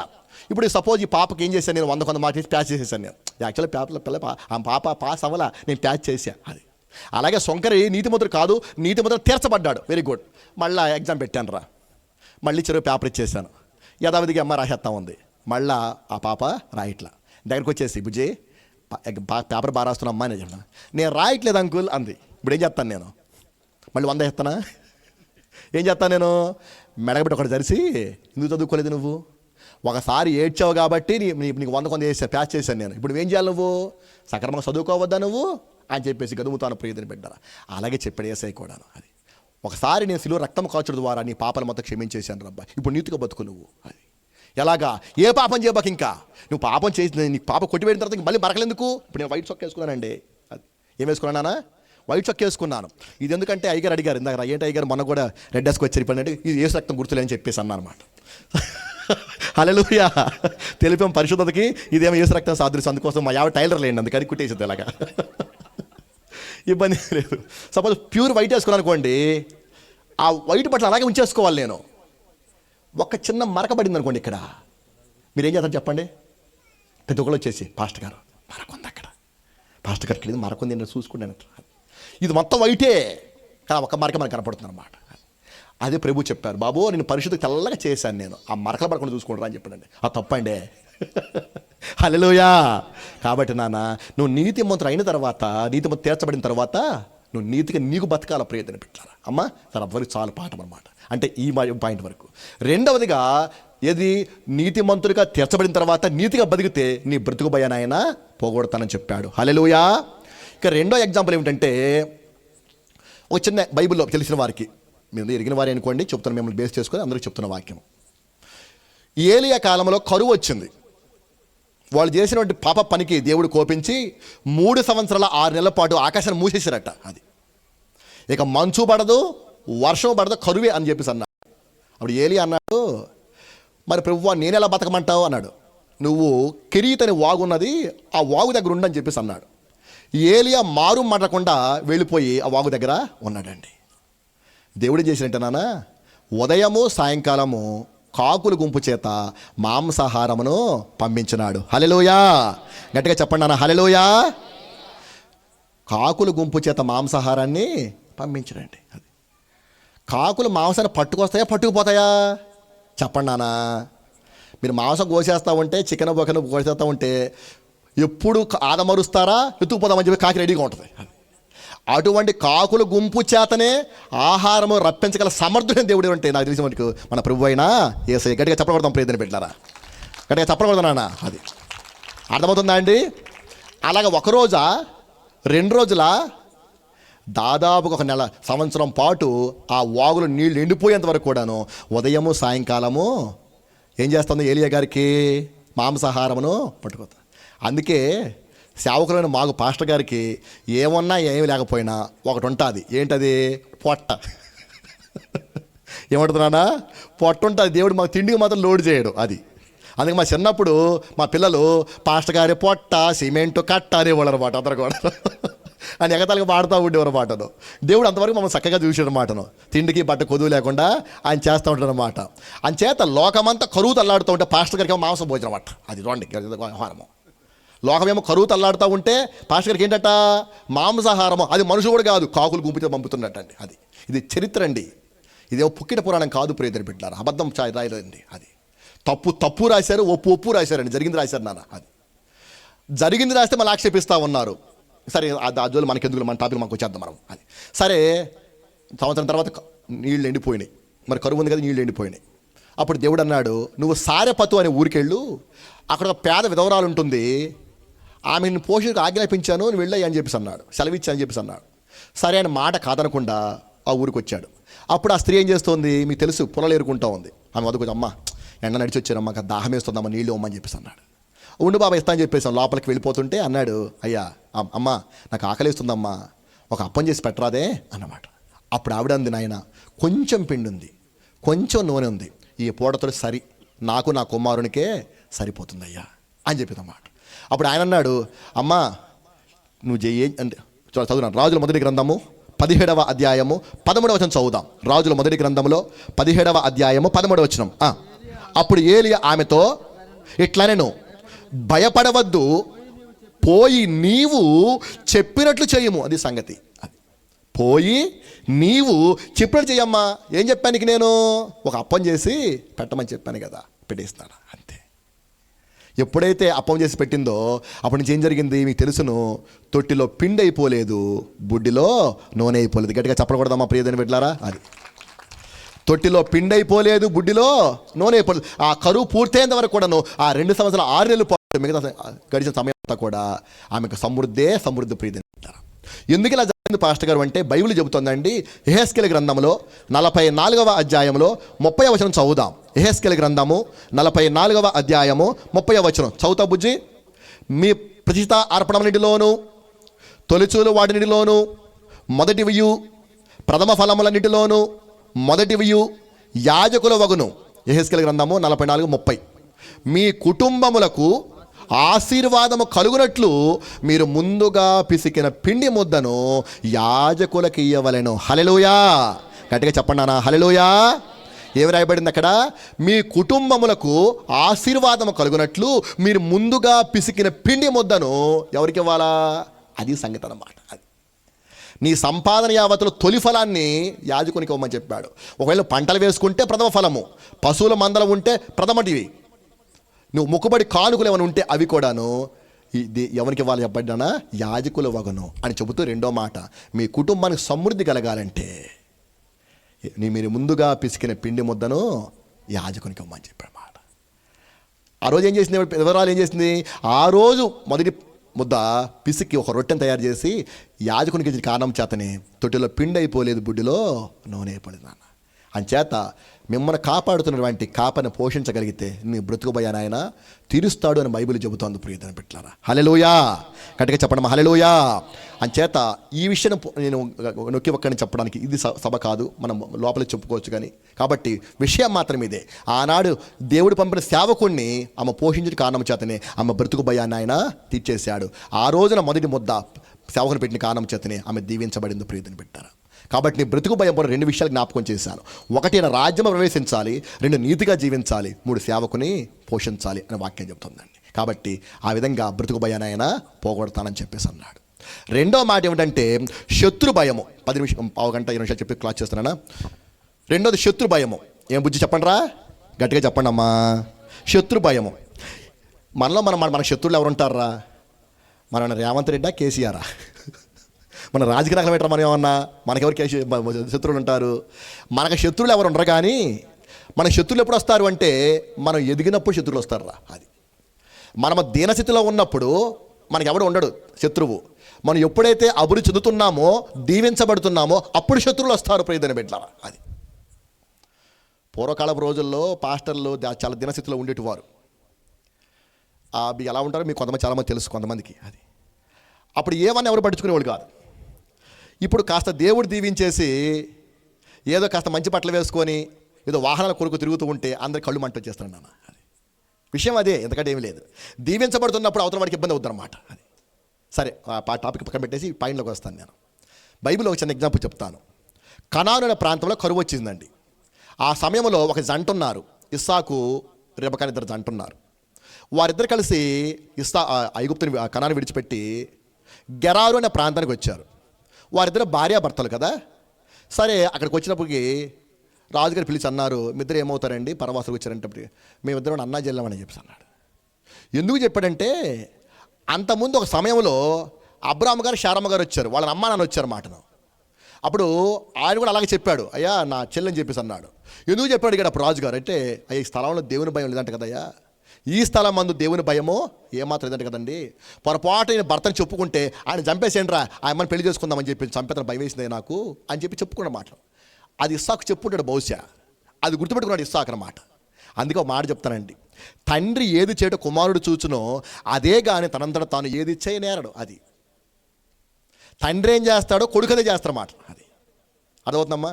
జయరాజు పాస్టర్ గారు సేవ చేస్తున్నారు, వాళ్ళ అబ్బాయి చిన్న సేవకు వచ్చేసాడండి. అది వాళ్ళ అబ్బాయి కూడా ఇప్పుడు వచ్చి డ్యాన్స్ చేస్తాను ఇక్కడ, పాడబడదామని చెప్పేసి అనమాట. వాళ్ళ నాన్న మ్యూజిక్ వీళ్ళు వాళ్ళు చేస్తారన్నమాట. తండ్రి ఏం చేస్తాడో కొడుకు అదే చేస్తారన్నమాట. చాలా జాగ్రత్త అండి ఇంట్లో. అది మా ఇంట్లో మేము అసలు ఎప్పుడు బూతులు మాట్లాడము మేము. అది మా పిల్లలు కూడా మాట్లాడరు. అది ఒకవేళ మా చిన్నోడికి వచ్చు కానీ బూతులు బయట మాట్లాడుతారట, నాకు తెలియదు. అది రాకెవడు కొంటే చెప్పండి తెలియగలుగుతా, పచ్చి అబద్ధం రాదంటే. అది కానీ బయట మాట్లాడతాడు వాడు వయసు 7 సంవత్సరాలే కానీ తెగ మాట్లాడతాడు బయట. లోపల రాని మాత్రం నా ముందు బిల్డప్ ఇచ్చేస్తారన్నమాట హ్యాపీగా. అది ఎందుకని ఇంటి మాట్లాడక దానికి కొట్టేస్తాను కదా నేను. అది అందుకని అర్థమవుతామా విషయం చెప్తున్నాను నాన్న. నువ్వు ఎలా ప్రవర్తిస్తావో నీ పిల్లలు అలా ప్రవర్తిస్తారు. నువ్వు నీతిగా జీవిస్తే నీ పిల్లలు నీతిమంతులు అవుతారండి. నువ్వు పనికి పని చేస్తే నీ పిల్లలు పనికి పని అవుతారు. అది నువ్వు సిగరెట్ తాగితే నీ కొడుకు బీడి తాగేస్తాడు. అది నువ్వు మందు తాగితే నీ కొడుకు తాగేస్తాడు అన్నమాట. అది నువ్వు సమాధానం కూడా చెప్పలేవు. నువ్వు పైగా వచ్చేసి ఒరే నీ చెడిపోయాను నువ్వన్నా బాగుపడమంటే నువ్వు మాత్రం తాగొచ్చే అంటాడు పైగా. ఎందుకు వచ్చిందానా మీ బాగుకూరే చెప్తున్నానయ్యా, నాకెందుకులే మీరు ఎలా పోతే నాకెందుకులే విషయం చెప్తున్నాను. అంచేత మన పిల్లలు బాగుపడాలని మన చేతుల్లో ఉంటుందని వాక్యం చెబుతోంది. బాలుడు నడవని త్రోవని వానికి మనకు తెలుసు కదా మనకి నాన్న. అది అందుకే మాట చెప్తున్నానంటే అది విన్నాడు ఎవరు, ఇస్సాకు గారు. విని అది గుర్తుపెట్టుకొని మా చెల్లెయ్య అని చెప్పేసి అన్నాడు. సరే మీ ఇద్దరు అన్న చెల్లెలు అని చెప్పేసి ఆ రూమ్లో ఉంచేశాడు. రాజుగారు కొంతసేపటి తర్వాత అలా వెళుతూ ఉంటే ఇద్దరు సరసమాడుకున్నారట. భార్య భర్త కదండి, అలాగే రాయింది బైబిల్లో. సరసమాడుకున్నట్టు అనుమానం వచ్చింది. ఇదేంటి అన్న చెల్లెని చెప్పుకున్నారు, తీర చూడబోతే సరసమాడని చెప్పేసి పిలిపించేసి గతమాంచి ఏమవుతారు ఇద్దరు అన్నాడు. అంటే అప్పటికి అయ్యా మీ ఇద్దరు భార్య భర్తలం అయ్యా అన్నాడు. ఎందుకు అబద్ధం చెప్పావు? ఈ స్థలం మందు దేవుని భయం లేదంట కదా అనగానే ఎవరు చెప్పారు నీకు? మా నాన్న చెప్పాడయ్యా. ఎవరు మీ నాన్న? మన అబ్రహాం గారు. ఎవరు? కనాన్ అబ్రహాం గారా? ఒరే మీ నాన్న మా వద్ద మహారాజులో బతికాడు అబ్బాయి, నువ్వు ఆయన కొడుకువా, నీకేం భయం లేదు, ఇక నువ్వు హ్యాపీగా జీవించు, పొలం వేసుకోపో అని చెప్పేసి అన్నాడు. బైబిల్ ఏం చెప్తుందంటే ఇస్సాకు విత్తనం వేసి ఆ సంవత్సరం మందు 100 ఫలము పొందినాడట. ఇక్కడికి చెప్పబడదాం ప్రయత్నం పెట్టారా. అది ఇస్సాకు విత్తనం వేసి ఆ సంవత్సరం మందు 100 ఫలము పొందినాడు. కింద ఏం రాయబడిందంటే ఫిలిస్తీన్లు అతని పైన అసూయపడని రాయబడింది. అది ఎప్పుడైతే 100 ఫలము పొందాడో ఇప్పుడు ఏమొచ్చింది? ఫిలిస్తీన్లకి అసూయ వచ్చింది ప్రియదని పెట్టారా. అది రాజేష్ పాస్టర్ గారు, మనం ఏం కోరుకుంటామంటే అందరం బాగుండాలని కోరుకుంటాం. ఏం కోరుకుంటాం? అందరం బాగుండాలని కోరుకుంటాం. మనకంటే కాదు, మనకంటే బాగుండాలి ఎవడు కోరుకోడు. అది అర్థమవుతుందా? బాగుండాలని కోరుకోవడం మనకంటే దిగులు కూడా సంతోషపడతాం అంతవరకే. అది ఎలాగ చెప్పమంటారా? సపోజ్ నాకు స్లాబ్ ఇంట్లో ఉన్నానండి నేను. మా పక్కింటాడు పూరి గుడిసెలో ఉన్నాడు. ఏం చెప్తాను నేను? దేవుడు దీవెంతాడరా, దేవుడు దీవెంతాడు చెప్తాను. నిజంగా దేవుడు దీవించాడు, రేగుల షెడ్డుకు వచ్చేసాడు. మళ్ళీ చెప్పాను దేవుడు దీవెంతాడరా, దేవుడు చెప్పాను, దీవించబడ్డాడు, నాన్న స్లాబ్కి వచ్చేసాడు. విషయం ఏమిటంటే ఇంకా బాగా దీవించబడ్డాడు, అపక్ష చేసేసాడు. ఇంకా మాట్లాడతానా? ఇంకా చెబుతానా? సత్యం మాట్లాడు, ఎందుకని నన్ను మించిపోడు కదా. అది అలాగే ఎప్పుడైతే మనం మించిపోతామో ప్రియదని బిడ్డారా అప్పుడు శత్రుత్వం వచ్చేద్దాం అన్నమాట. అది నిష్కారణంగా వచ్చేసి రాజుగారిని రెచ్చగొట్టేసి ఏమండి ఇతర ఉంటే మనకు ప్రమాదం కాబట్టి గంటేయించని చెప్పేసి ఇస్సాకును వెళ్ళగొట్టేశారు ప్రియదని బిడ్డలారా. అది ఆ ఊరిలో నుంచి ఎప్పుడైతే 100 ఫలము పొందాడో ఫిలిస్తీన్లు అసూయపడిపోయి ఆ ఊరిలో నుంచి గెంటేశారండి. పాపం మారు మాట్లాడకుండా బయటికి వెళ్ళిపోయాడండి. అంతకుముందు వాళ్ళ నాన్నగారు అక్కడ బావి దవ్వించుకున్నారు, పూర్తి చేశారు, మళ్ళీ బయటికి తీసుకొని నివసిస్తూ ఉన్నాడు. మళ్ళా వచ్చి గొడవ పెట్టుకున్నారు. పాపం మారు మాట్లాడకుండా దానికి వెళ్ళిపోయాడు. అక్కడికి వచ్చేసి తగ్గు పెట్టేసుకున్నాడండి. అప్పుడు బాధపడ్డాడు. ఎందుకంటే భార్య 2 బ్యాగులు కాదండి వ్యవహారము, పెద్ద పరివారం అయింది, 100 మంది ఉన్నారు ఆయనతో పాటు. అది అంచేత ఇక్కడ మాకాం పెట్టి వెళ్ళిపోవడం, మళ్ళీ ఓడబిక్కేసుకోవాలా, మళ్ళీ తీసుకోవాలి, పశువులు పన్నులు ఇవన్నీ చాలా కథ, ధాన్యం ఇవన్నీ అంతా ఉంటుంది అన్నమాట. 3వసారి వెళ్ళిపోయినప్పుడు అప్పుడు దేవుడు కలగజేసుకున్న మాటలు ఆది కాండంలో 26వ అధ్యాయంలో 24వ వచనం 10 నిమిషాలు అలా క్లోజ్ చేస్తాను, 10 నిమిషాలు. అది ఆది కాండము 26వ అధ్యాయం 24వ వచనం. ఆ రాత్రియే యెహోవా అతనికి ప్రత్యక్షమై నేను నీ తండ్రి అయిన అబ్రహాము దేవుడను, నేను నీకు తోడై ఉన్నాను గనక భయపడకుము. హల్లెలూయా, గట్టిగా చెప్పడం హల్లెలూయా. ఇస్సాకు నీకు శత్రు భయం ఉన్నదా? భయపడబోకు నాన్న అని చెప్పేసి అన్నాడు. ఎప్పుడైతే దేవుడు అభయం ఇచ్చేశాడో ఇక వెంటనే ప్రార్థన చేసుకున్నాడు, బలిపీఠం కట్టేశాడు. యెహోవా నామమున ప్రార్థన చేయగానే ఆ రాత్రి తెల్లారిపోయింది. మళ్ళా ఫిలిస్తీన్లు వచ్చారు. అయితే సరే గొడవకు రాలేదండి, సమాధానం కోసం వచ్చారట. ఇస్సాకు గారు మీ అంతా చేసినా కూడా మీరు మమ్మల్ని తిరస్కరించలేదు, కానీ మీరు బలవంతులు, మీరు ఈ కక్షను మనసులో పెట్టుకొని ఎప్పుడో తిరుగుబాటు చేసి మమ్మల్ని చంపుతారేమో, మీ జోలికి రామని ప్రమాణం చేయండి అని బతిలాడుకున్నారట. అది అప్పుడు ప్రేమతో మాట్లాడి అయ్యా అలాంటి వాడిని కాదు చెప్పేసి సమాధానంగా వారిని పంపివేశాడు. అప్పటి నుంచి ఎప్పుడు కూడా ఇస్సాకు మీదకి ఫిలిస్తీన్లు మరలా రాలేదు. ప్రీతిని పెట్టారా, వాక్యం సెలవిస్తూ ఉంది. ఒకని ప్రవర్తన యెహోవాకు ప్రీతికరమైనప్పుడు ఆయన శత్రువుని సహా మిత్రులుగా చేయను. సామెతలు 16:7 అనుకుంటా బహుశా. ఒకని ప్రవర్తన యెహోవాకు ప్రీతికరమగునప్పుడు ఆయన వాని శత్రువును సహా మిత్రులుగా చేస్తాడు అన్నట్టు. నీ ప్రవర్తన దేవునికి ఇష్టమైతే కనుక నీకు శత్రువులు ఎవరు లేవు, నువ్వు అజాత శత్రువు అయిపోతావు. అది ఒకవేళ శత్రువు మనం ఉంటే నీకు స్నేహితులు అవుతాయి, ఫ్రెండ్ అయిపోతారట. అది నీ ప్రవర్తన బాగుండాలా, దేవునికి ఇష్టం కావాలా. మరి ఇస్సాకులు దేవుడు ఏం చూశాడు? సహనాన్ని చూశాడు, సమాధానాన్ని చూశాడు, ఓర్పుడు చూశాడు. ప్రియదని పెట్టారా, అది ఇస్సాకు తలుచుకుంటే తిరుగుబాటు చేయగలడు, కానీ అనలే ఆయన. అది వారు ఊరు వాళ్ళు ఇష్టం అనుకున్నాడు, ఏమో మాత్రం బయటికి వెళ్ళిపోయాడు. కేవలం దేవునికి లోబడే అది ఓర్పు వహించాడు, సమాధానం వహించాడు, అంతే. శత్రువు కాస్త ఏమైపోయారు? ఫ్రెండ్స్ అయిపోయారండి. ఈ విషయంలో ఒక చిన్న మాట అంటాను. మన శత్రువు ఎవరంటే అండి, అత్తే శత్రువు, కోళ్ళే శత్రువు, అంతే కొంపలో. అది మన ఇంట్లో అత్తగారే కోడలికి శత్రువు, కోళ్ళే అత్తగారికి శత్రువు, అంతే. ఇంకా పెద్ద ఎక్కడో అక్కర్లే కదా ఇంట్లోనే. అది వచ్చేప్పుడు అందరూ కూడా మా కోళ్ళ అసలు మంచిగా చెబుతూ ఉంటావు, నువ్వు ఏమేమో మా అత్తగారు అసలు మంచిగా చెబుతూ ఉంటారు అన్నమాట. అది అత్త కోళ్ళకే పడకుండా ఉంటుంది యాక్చువల్ అన్నమాట. ఇలా చెప్తాను నేను. ఒకవేళ నీ ప్రవర్తన కనుక దేవునికి ఇష్టమైతే కనుక నీ కోళ్ళని నమ్మలాగా చూద్దండి. అది నీ అత్తని అత్త కూతురులాగా చూస్తా ప్రయత్నం పెట్టాలి. ఇద్దరిలో ఒక తగ్గిపోతేనండి బ్రహ్మాండంగా ఉంటుంది. ఇద్దరు తగ్గించుకుంటే పరలోకంలాగా అయిపోద్ది ప్రయత్నం పెట్టారా. కానీ తగ్గంగా మనం నువ్వు వచ్చి నా దగ్గర పెత్తనమేని చెప్పేసి ఏం గోడ, నీ వయసు అయిపోతుంది, నేను మొదలు పెట్టాలి ఏమో గోల. అది మొత్తం ఎవరు తగ్గదు. అది ఆ సినిమాలో తగ్గేదేలే అన్నట్టుగా అత్త గోడల్లో క్షమించాలి. అది వేస్ట్ మాట, అనవసరం మనకి. కాబట్టి ఊరికి చెప్తున్నమాట, నీ ప్రవర్తన యెహోవాకు ప్రీతికరమైతే కనుక నాన్న, అది ఆయన శత్రువు సహా మిత్రులు శత్రు భయాన్ని తొలగిస్తాడు. ఇక 3వ పాయింట్ మరణ భయము. ఏంటన్నా అసలు అదే పాఠం, కాకపోతే మీకు అవసరం కాబట్టి ఈ విషయం చెప్తానమాట. ఏటి మరణ భయము? సందర్భానికి వచ్చేసాను, క్లోజ్ చేస్తాను నాన్న. అక్కడ యాయిరు కుమార్తె చనిపోయింది. చనిపోతే పెద్ద ఏడుస్తున్నాడు. ఏడుస్తున్న యేసుప్రభువు వారు ఏమన్నారు? భయపడవద్దు, నమ్మిక మాత్రము ఉంచమని చెప్పే సిస్టర్ గారు. అది రాజేష్ బాబు, భయపడదని ఎప్పుడు చెబుతాం? చచ్చిపోక మునుప, చచ్చిపోయిన తర్వాతనా? చచ్చిపోక కనీసం కొనుగుపురాన్ని ఉంటే దేవుడు బతికిస్తాడు, దేవుడు బతికిస్తాడు, కొంచెం సాక్ష్యం చెప్తే ఏదో చెప్పేస్తాం మొత్తానికి. సచ్చిన బతికిన వేరే విషయం. అది ఇక్కడ ఏమైంది? పూర్తిగా ఏమైపోయింది? ఇక్కడ ఆ అమ్మ చనిపోయింది. ఇంకా చనిపోయిన తర్వాత భయపడబాకమంటే అర్థం ఏంటి? ఇంకా అర్థం పడతాం ఉందా? లేదు ఇక్కడ. కానీ ఇక్కడ విషయం ఏంటంటే భయపడవద్దు అంటే అర్థం ఏంటంటే, యాయిరు నీ కుమార్తె చనిపోవడం వాస్తవమే, కానీ నీ కుమార్తెని మరలా బతికిస్తాను, నమ్మిక మాత్రం ఉంచమన్నాడు. గది చెప్పకూడదు ప్రయత్నం పెట్టారా. అది అది అది నువ్వు నమ్మితే ఆయన మరణమును నిద్రగా మార్చు దేవుడు. మరొకసారి చెప్పకూడదు ప్రయత్నం పెట్టారా. అది అది నువ్వు నమ్మితే ఆయన మరణమును నిద్రగా మార్చు దేవుడు ప్రయత్నం పెట్టారు. నమ్మిక మాత్రము ఉంచాలని చెప్పామాట. అర్థమవుతున్నానా? ఇక్కడ ఏమంది? యాయిరు కుమార్తె చనిపోయింది. చనిపోతే ఆయన ఏడుస్తూ ఉన్నాడు. భయపడబాకు, నమ్మిక మాత్రము ఉంచమనండి. మానవ మాత్రం సాధ్యమా? చచ్చిపోయిన తర్వాత ఎవరు చెప్తే మాత్రం నమ్ముతాం మనము? కానీ నమ్మితే చెప్తాను. ఎలా పాస్టర్ గారు, ఎలా నమ్మాలి పాస్టర్ గారు అంటే ఒక ఎగ్జాంపుల్ చెప్తానండి. యోహాను సువార్తలో 11వ అధ్యాయంలో 25వ వచనం. అమ్మ అయిపోయింది, పాఠం అయిపోయిందమ్మా. అమ్మ క్లోజ్ చేస్తాను. యోహాను సువార్త 11వ అధ్యాయము 25వ వచనం. అందుకు యేసు, పునరుద్ధానమును జీవమును నేనే, నా యందు విశ్వాసముంచువాడు చనిపోయిన బ్రతుకును, బ్రతికి నా యందు విశ్వాసముంచు ప్రతివాడును ఎన్నటికీ చనిపోడు. ఈ మాట అది అన్నాడండి. అందుకు యేసు, నన్ను అయిపోయిందా అక్కడ ఉంటాను, బయట పక్కకు వచ్చేసి. అందుకు యేసు పునరుద్ధానమును జీవమును నేనే అని చెప్పేసి అన్నాడు. ఏంటి సందర్భం చెప్తాను. అది ఏంటంటే, యేసు ప్రభు వారు ఈ భూలోకంలో ఉండగా ఒక ఫ్యామిలీ ఫ్రెండ్స్ ఉన్నారు. వాళ్ళు ఎవరు? వాళ్ళు మరియా, మార్తా, లాజరు ఫ్యామిలీ ఫ్రెండ్స్ ఉన్నారండి. ఉంటే ఒక రోజున లాజరు గారికి జబ్బు వచ్చింది ఫ్రెండ్కి. అప్పుడు యేసు ప్రభు లేరు. ఎక్కడున్నారు ఆయన? బేత్బరా అనే గ్రామంలో ఉన్నారు. చరిత్రలో ఉంటుందండి ఇది. బేత్బరా అనే గ్రామంలో ఉన్నాడు యేసయ్య. వీరు ఎక్కడున్నారు? వీళ్ళు బేతనియా అనే గ్రామంలో ఉన్నారు.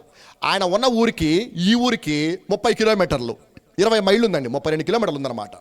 సరే మార్తమ్మ చెప్పింది, వాళ్ళ అక్క చెప్పింది, అయ్యా మరి లాజరుకి జబ్బు చచ్చిపోలాగా కాబట్టి రాజేషు నువ్వు వెళ్ళిపోయి ప్రభుని పిలుచుకోరాపో విషయం చెప్పానమాట. రాజేష్ గారు వెళ్ళిపోయి, యేసయ్యా నీ ఫ్రెండ్కి జబ్బు వచ్చింది లాజర్కి, అని చేత నేను పిలుచుకోరా లక్క అని చెప్పేసి అన్నాడు. సరే వస్తా పద అన్నాడు, కానీ యేసయ్య రాలా. ఎన్ని రోజులు అక్కడ అని బైబిల్ చెబుతోంది. 6వ వచనం. యేసు ఆ మాట చదువునా, రోగి ఉన్నాడని యేసు వినినప్పుడు తానున్న చోటనే ఇంకనూ 2 దినములు, ఎన్ని రోజులు ఉన్నాడా? 2 రోజులు. 17వ వచనం. యేసు వచ్చి అది వరకే అతను 4 దినములు సమాధిలో ఉండినని. అది ఎందులో ఎలా సాధ్యం? ఉన్న 2 లేక 4 ఎలాగైంది? ఈ అర్థం కాక కొంతమంది తప్పు పట్టారు కొంతమంది. అది ఆ తప్పు కాదు. అక్కడ ఏం జరిగిందంటే కబురు వచ్చిన రోజు చచ్చిపోయాడు. ఎవరు? లాజరు. మధ్యలో 2 రోజులు ఉన్నాడు, బయలుదేరి వచ్చేసాడు. ఎన్ని రోజులైన ఇప్పుడు? కబురు వచ్చిన రోజు, బయలుదేరి వచ్చే రోజు, మధ్యలో 2 రోజులు, మొత్తం 2 రోజులు అయినాయి. అదనమాట సంగతి అక్కడ. అది అందుకు 4 రోజులు వచ్చాడనమాట. మళ్ళా మన మాట ఇంట్రెస్ట్ ఉంటే వినొచ్చున్నానా ఒక మాట. 4 రోజులు ఎందుకున్నాడు యేసయ్య? ముందే రావచ్చు కదా అంటే కనుక ఏం జరిగిందంటే, అంతకుముందు యేసయ్య నాయిని విధవరాలు కుమారుని బతికిచ్చాడు. నాయిని ఊరిలో విధవరాలు కుమారుని బతికిచ్చాడు.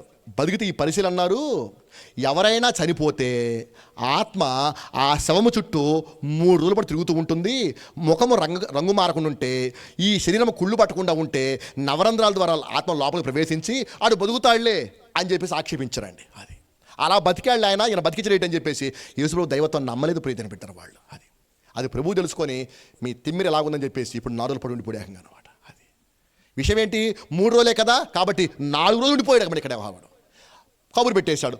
పరుగు చేసింది మార్తమ్మ. ఏటి యేసయ్య ఇప్పుడు వచ్చి పెట్టిన ఆయన, నా తమ్ముడు చనిపోవడం జరిగిపోయింది, సమాధిలో కూడా పెట్టబడ్డాడు, కుళ్ళు కూడా పట్టుంటాడు, ఇంకేం చేయలేవు నువ్వు ఇక. అది సంగతి. అది ఒకవేళ రంగు మారకుండా ఉంటే, కుళ్ళు పట్టకుండా ఏమైనా చేద్దువేమో, అప్పుడు బతికించినట్టు. ఇప్పుడు సమాధి చేయబడ్డాడు, కుళ్ళు కూడా పట్టుంటాడు, ఏం చేస్తావు నువ్వు అన్నమాట. అప్పుడు అన్నాడు, మార్తమ్మ నీ తమ్ముడు లేస్తాడు నమ్ముతున్నావు అడిగాడు మాట. లేస్తాడు ఆయన అని చెప్పి 24 వచ్చినాం 24. అందుకు మార్త ఆయనతో, అంత్యదినమున పునరుద్ధానమందు లేచునని నేను ఎరుగుతున్నాను అన్నమాట. అది లేస్తాడు నాయన, ఇప్పుడు కాదు, అంత్యదినం ఒకటి ఉంది, లాస్ట్ డే అని ఒకటి ఉంది కదా ప్రపంచానికి, ఆ రోజు లేస్తాడయ్యా అని చెప్పినమాట. ఎప్పుడది? తెస్సలోనికీ మొదటి పత్రిక 4వ అధ్యాయము 13వ వచనం చదువుదాం. అమ్మ 5 నిమిషాలు రా. తెస్సలోనికీ మొదటి పత్రిక 4వ అధ్యాయము 13వ వచనం. సహోదరులారా, నిరీక్షణ లేని ఇతరుల వలె మీరు దుఃఖపడుకునే నిమిత్తము నిద్రించిన వారి గురించి మీకు తెలియకుండా నాకు ఇట్లేదన్నాడు. ఆద కూడా చెప్పేస్తాం కదా మాట. సహోదరులారా, నిరీక్షణ లేని ఇతరుల వలె దుఃఖపడకండి అని చెప్పేసి అన్నాడు. ఏమండి చచ్చిపోతే ఏడవద్దా? ఏడుపు రాదా? ఏడబాకమని చెప్పాడు ప్రభులు వారు. మరి లాజరు చచ్చిపోతే యేసు ఎందుకు ఏడ్చాడు? ప్రభు ఎందుకు ఏడ్చాడు నాన్న అంటే, ఈ ఏడుపు ఆ ఏడుపు ఒకటి కాదు. చచ్చిపోయినప్పుడు ఏడ్చి ఏడుపు, ఇక్కడ రాయబడిన ఏడుపు ఒకటి కాదండి. ఈ ఏడుపు ఏంటంటే, ఇలాగే సంఘం ఉంది. పౌలు గారు ఒకరోజు వాక్యం చెబుతున్నాడు, అయ్యలారా మనం ఇట్లుండగానే ప్రభు మధ్యాకాశానికి వస్తాడు, అక్కడ బోర వదబడుతుంది, ఉన్నవాడు ఉన్నపాటునే అందరం కూడా ఎగిరిపోతామని చెప్పేసి అంటున్నాడు. అనగానే ఆయన చెప్పాడు, ఆయన చచ్చిపోయాడు, చాలామంది చచ్చిపోయారు. ఇలా చచ్చిపోతూ ఉంటే ఆ సంఘంలో ముసలం చచ్చిపోతే ఆయన కుమారుడు మనవడు ఏడుస్తారట. ఎందుకు ఏడుస్తారంటే, మా తాత ఎంత భక్తి చేశాడు, అన్నిటి విడిచిపెట్టేసి యేసుప్రభుని నమ్ముకున్నాడు, కానీ యేసుప్రభు రాకముందు చచ్చిపోడు కాబట్టి ఆయన వచ్చినప్పుడు ఈ సమాధిలో పెట్టబడ్డవాడు లేవడేమో అని ఏడుస్తున్నట్టండి. అది ఏడుపు అక్కడ. అది అలా ఏడుస్తుంటే ప్రభువారు అన్న ఆయన పౌలు గారు చెప్పారు 16వ వచనం ఆర్భాటముతోనూ ప్రధానతో శబ్దముతోనూ దేవుని బోరతోనూ ప్రభు పరలోకం నుండి దిగివచ్చును, క్రీస్తునందు మృతులైన వారు మొదట. అది అది గొప్ప నిరీక్షణ, క్రైస్తవ నిరీక్షణ. అది లోకంలో చాలా రకాలు ఉంటాయండి. క్రైస్తవ జీవితంలో క్రైస్తవుని మనం ఏం చెప్తారంటే, చనిపోయిన వాడు మనిషిగానే, చచ్చిపోయిన వాడు మనిషిగానే మరలా తిరిగి లేస్తారంతే. అది ఇంకో రకం కాదు. అది మీకు అర్థమై ఉంటుంది ఇప్పటికీ నాన్న. కాబట్టి మనిషిగా చనిపోయిన వాడు మనిషిగా లేస్తాడు. లేచిన వాడు ప్రియదని బిడ్డలారా ప్రభు వద్ద కన్నా వెళ్ళాలి. అది ప్రభు వద్దకు వెళ్ళాలి అని చెప్పాడు. అప్పుడు లేస్తాడు నాయన అని చెప్పిన మాట. ఆర్భాటముతోనూ ప్రధానంతో శబ్దముతో దేవుని బుర్రతో పరలోక ప్రభు దిగి వస్తారు కదా, అప్పుడు లేస్తాడే మా తమ్ముడు లాజరు అని చెప్పినాడు. అంతే తిన అప్పుడు యేసయ్య అన్నాడు, రా అమ్మా అప్పుడు లేపేవాడు ఎవరు అనుకుంటున్నావురా? నేనేరా. అప్పుడు లేపడం ఎందుకు, ఇప్పుడే లేపుతా, ఇక్కడే ఉన్నా కాబట్టి అని చెప్పానండి. అది అప్పుడిప్పుడే లేవడం ఎందుకు నానా, ప్రధానంతో శబ్దం వచ్చినప్పుడు ఎందుకు, ఇప్పుడు ఎదురుకున్నా కాబట్టి ఇప్పుడే లేపుతాను. ఈ మాట నమ్ముతున్నావా అన్న ప్రతి పెట్టారా? అది ఎందుకు నమ్ముతుంది ఆవిడ? నమ్మదు. అది ఆ నమ్మకపోయినప్పుడు అన్నాడు, పునరుద్ధానాన్ని నేనే, ఆ జీవాన్ని నేనే అన్నాడండి. ఏంటి పునరుద్ధానము? నా యందు విశ్వాసం ఉంచేవాడు చనిపోయినను బ్రతుకుతాడు. అది పునరుద్ధానం. జీవం అంటే ఏమిటి? బతికి విశ్వాసం ఉంచేవాడు ఎన్నటికీ చనిపోడు, అది జీవం అని చెప్పేసి అన్నాడు. ఈ మాట నమ్ముచున్నావంటే మార్తమ్మ నమ్మకం కలగల మనలాగనే. అది నువ్వు నమ్మితే దేవుని మహిమను చూస్తావన్నాడు. ఆ సముద్రంకి వెళ్ళిపోయి లాజరు బయటికి రమ్మనగానే ప్రేత వస్త్రంలో కట్టబడిన వాడే బయటికి తిరిగి వచ్చినాడు. నువ్వు నమ్మితే ఆయన మరణమును నిద్రగా మార్చు దేవుడు. గట్టిగా చెప్పకూడదాం ప్రియతని పెట్టారా? అది నీ మరణ భయాన్ని ఆయన తొలగించగల దేవుడు ప్రియతని పెట్టారా? అది ఒక మాట చెప్పి క్లోజ్ చేస్తారు. ఈ పాయింట్ చాలు నాన్న. ఇప్పుడు ఉదాహరణ చెప్తాను. అర్థం ఏంటంటే, మనిషి అంతా చచ్చిపోతారండి. అది ఇప్పుడు యేసుప్రభువు లేడు కాబట్టి బతికించలేరు, ఎవరు బతికించలేరు. అది ఒకవేళ ఆ కృపావరము నేను కనపడలేదు, నాకు అన్ని వరాలు కనపడ్డే, కానీ చనిపోయిన తిరిగి లేపు కృపావరాన్ని మన తెలంగాణ పరిధిలో నాకు కనపడలా. ఉంది అయితే దాన్ని పోవట్లేదు. ఇప్పుడు చనిపోతే ఏదో ఒక నాటికి ఏం చేస్తాం మనము? తిరిగి లేవాల్సిందే. నువ్వు నమ్మినా లేవాల్సిందే, నమ్మకపోయినా లేవాల్సిందే. ఓకేనా? అయితే మళ్ళీ లేస్తామన్నప్పుడు ఏడిపోతుందా?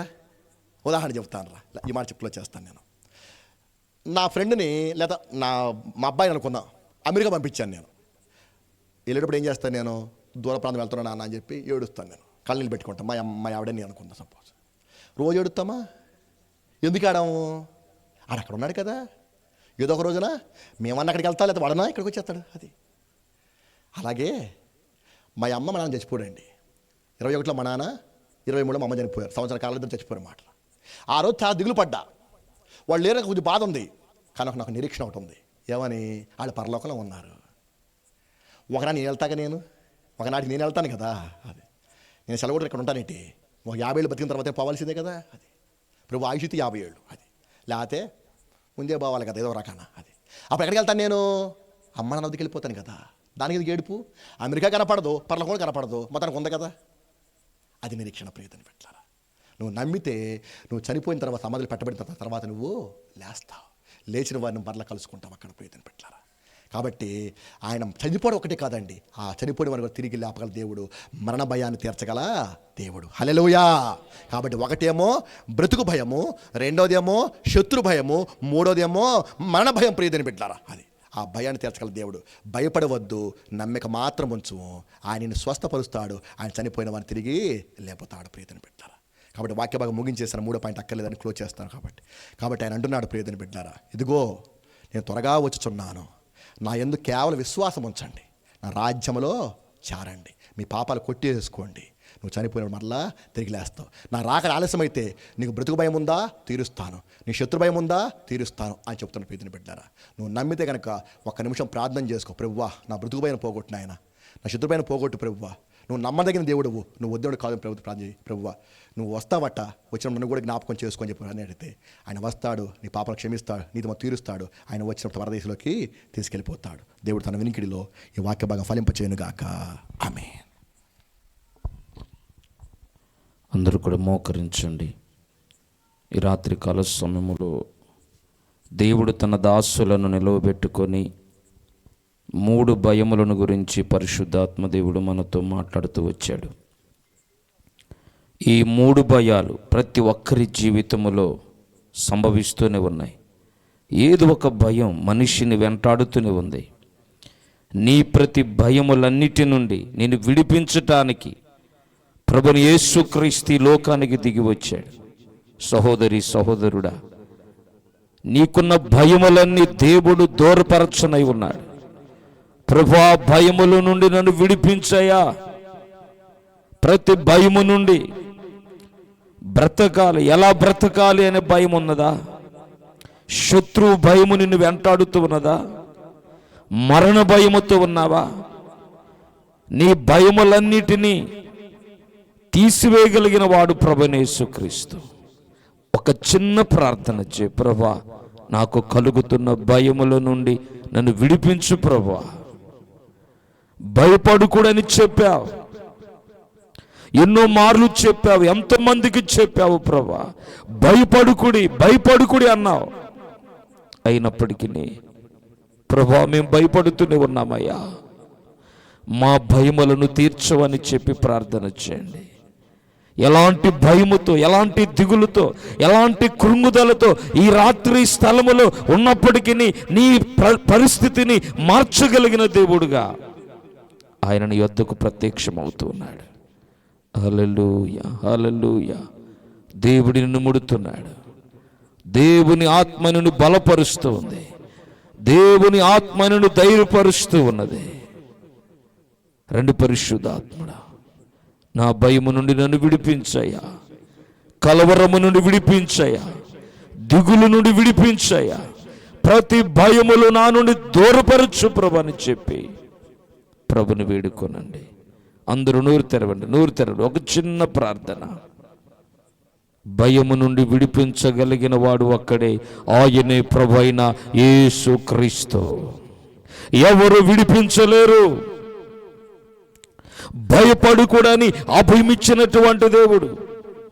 కుమార్తె చనిపోయి ఉండగా యాయిరుతో యేసుప్రభు అంటున్నాడు, భయపడుకుడి యాయిరు, భయపడుకు. యాయిరును ధైర్యపరుస్తున్నటువంటి దేవుడు. లాజరు చనిపోయి కుళ్ళిపోయి పురుగులు బట్టి కంపు కొడుతూ ఉండగా భయపడవద్దు అని చెప్పి చనిపోయిన లాజరును తిరిగి బ్రతికించినటువంటి దేవుడు. నీ ప్రతి పరిస్థితిని మార్చగలడు ఆయన. నీ స్థితిగతులను మార్చగలిగిన దేవుడై ఉన్నాడు. ఆయన సజీవుడు. మరణము నుండి విడిపించగలిగిన ఆ దేవుడు ఎవరు అనంటే ఆయన సజీవుడు. ఈ రోజున మనము ఆరాధిస్తున్నటువంటి దేవుడు సజీవుడైన దేవుడు. మృతుడైన దేవుడిని మనం ఆరాధించటం లేదు. మృతుడైన దేవుణ్ణి మనము వెంబడించటము లేదు. మనము ఆరాధిస్తున్న దేవుడు సజీవుడు. గనుక నువ్వు కలవరపడవలసిన పని లేదు. నువ్వు దిగులు పడవలసిన పని లేదు. నువ్వు భయపడవలసిన పని లేదు. ఒక క్రైస్తవుడుగా యేసుక్రీస్తు ప్రభుల వారిని నమ్మిన ఒక వ్యక్తిగా నువ్వు ధైర్యముగా ఉండవలసిన వ్యక్తివై ఉన్నావు. ప్రతి విధమైన భయములు ఈ రాత్రి ప్రతి ఒక్కరిలో నుండి తొలగిపోవునుగాక. దేవుని ఆత్మ నిన్ను బలపరుస్తూ ఉంది. దేవుని ఆత్మ నిన్ను ధైర్యపరుస్తూ ఉంది. ఎవరు ఏ విధమైన భయాలతో ఉన్నారో ప్రతి భయము తొలగిపోతూ ఉంది. ధైర్యము కలిగిన ఆత్మతో ప్రభుని నింపుతున్నాడు. ధైర్యము కలిగిన ఆత్మను దేవుడిని నీకు అనుగ్రహిస్తూ ఉన్నాడు. హల్లెలూయా. వాక్యము ఫలించున్నట్లుగా మనం ప్రార్థన చేసుకుందాం. సంసోనయ్య గారు వాక్యము ఫలించున్నట్లుగా ప్రార్థన చేస్తారు.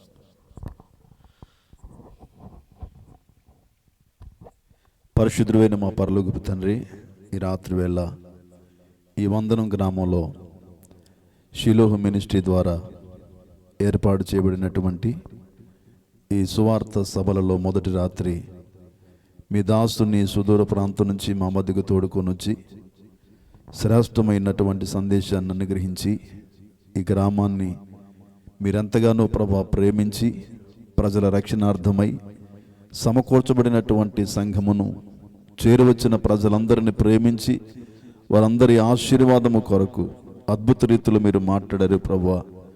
యాయిరి కుటుంబంలో కలిగినటువంటి ఆ వేదన, వారికి ఉన్నటువంటి దుఃఖము, వారి జీవితంలో కలిగినటువంటి కన్నీళ్లు ప్రభువా మీరు చూసి నాయన వారింటిని సమీపించి వారికి కలిగిన మరణ భయము నుంచి వారిని విడిపించి ఆ కుటుంబంలో సమాధానము కలగజేశారు తండ్రి. మీకు వందనాలు చెల్లిస్తున్నాం.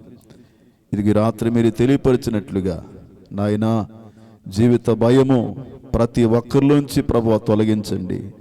శత్రు భయము నుంచి విడిపించండి. మరణ భయము నుంచి విడిపించండి తండ్రి. అయ్యా నాయన మా జీవితంలో ఏ భయమున్నా మా సమస్త భయముల నుంచి మమ్మల్ని విడిపించగలిగినటువంటి యేసుక్రీస్తు ప్రభునబడుతున్న దేవుడున్నాడని విశ్వాసము కలిగిన వారమై నిన్ను సమీపించి నీ ద్వారా సమాధానము పొందుకున్నట్లుగా కృప చూపండి. శ్రేష్టమైన విధంగా ఈ రాత్రి మీరు మా మధ్యలో సంచరిస్తూ మీ వాక్యము ద్వారా మాట్లాడినందుకై మీకు స్తోత్రాలు. ప్రకటించబడిన వాక్యము ప్రతి ఒక్కొక్కరి హృదయములో నూరంతలుగా ఫలించునుగాక.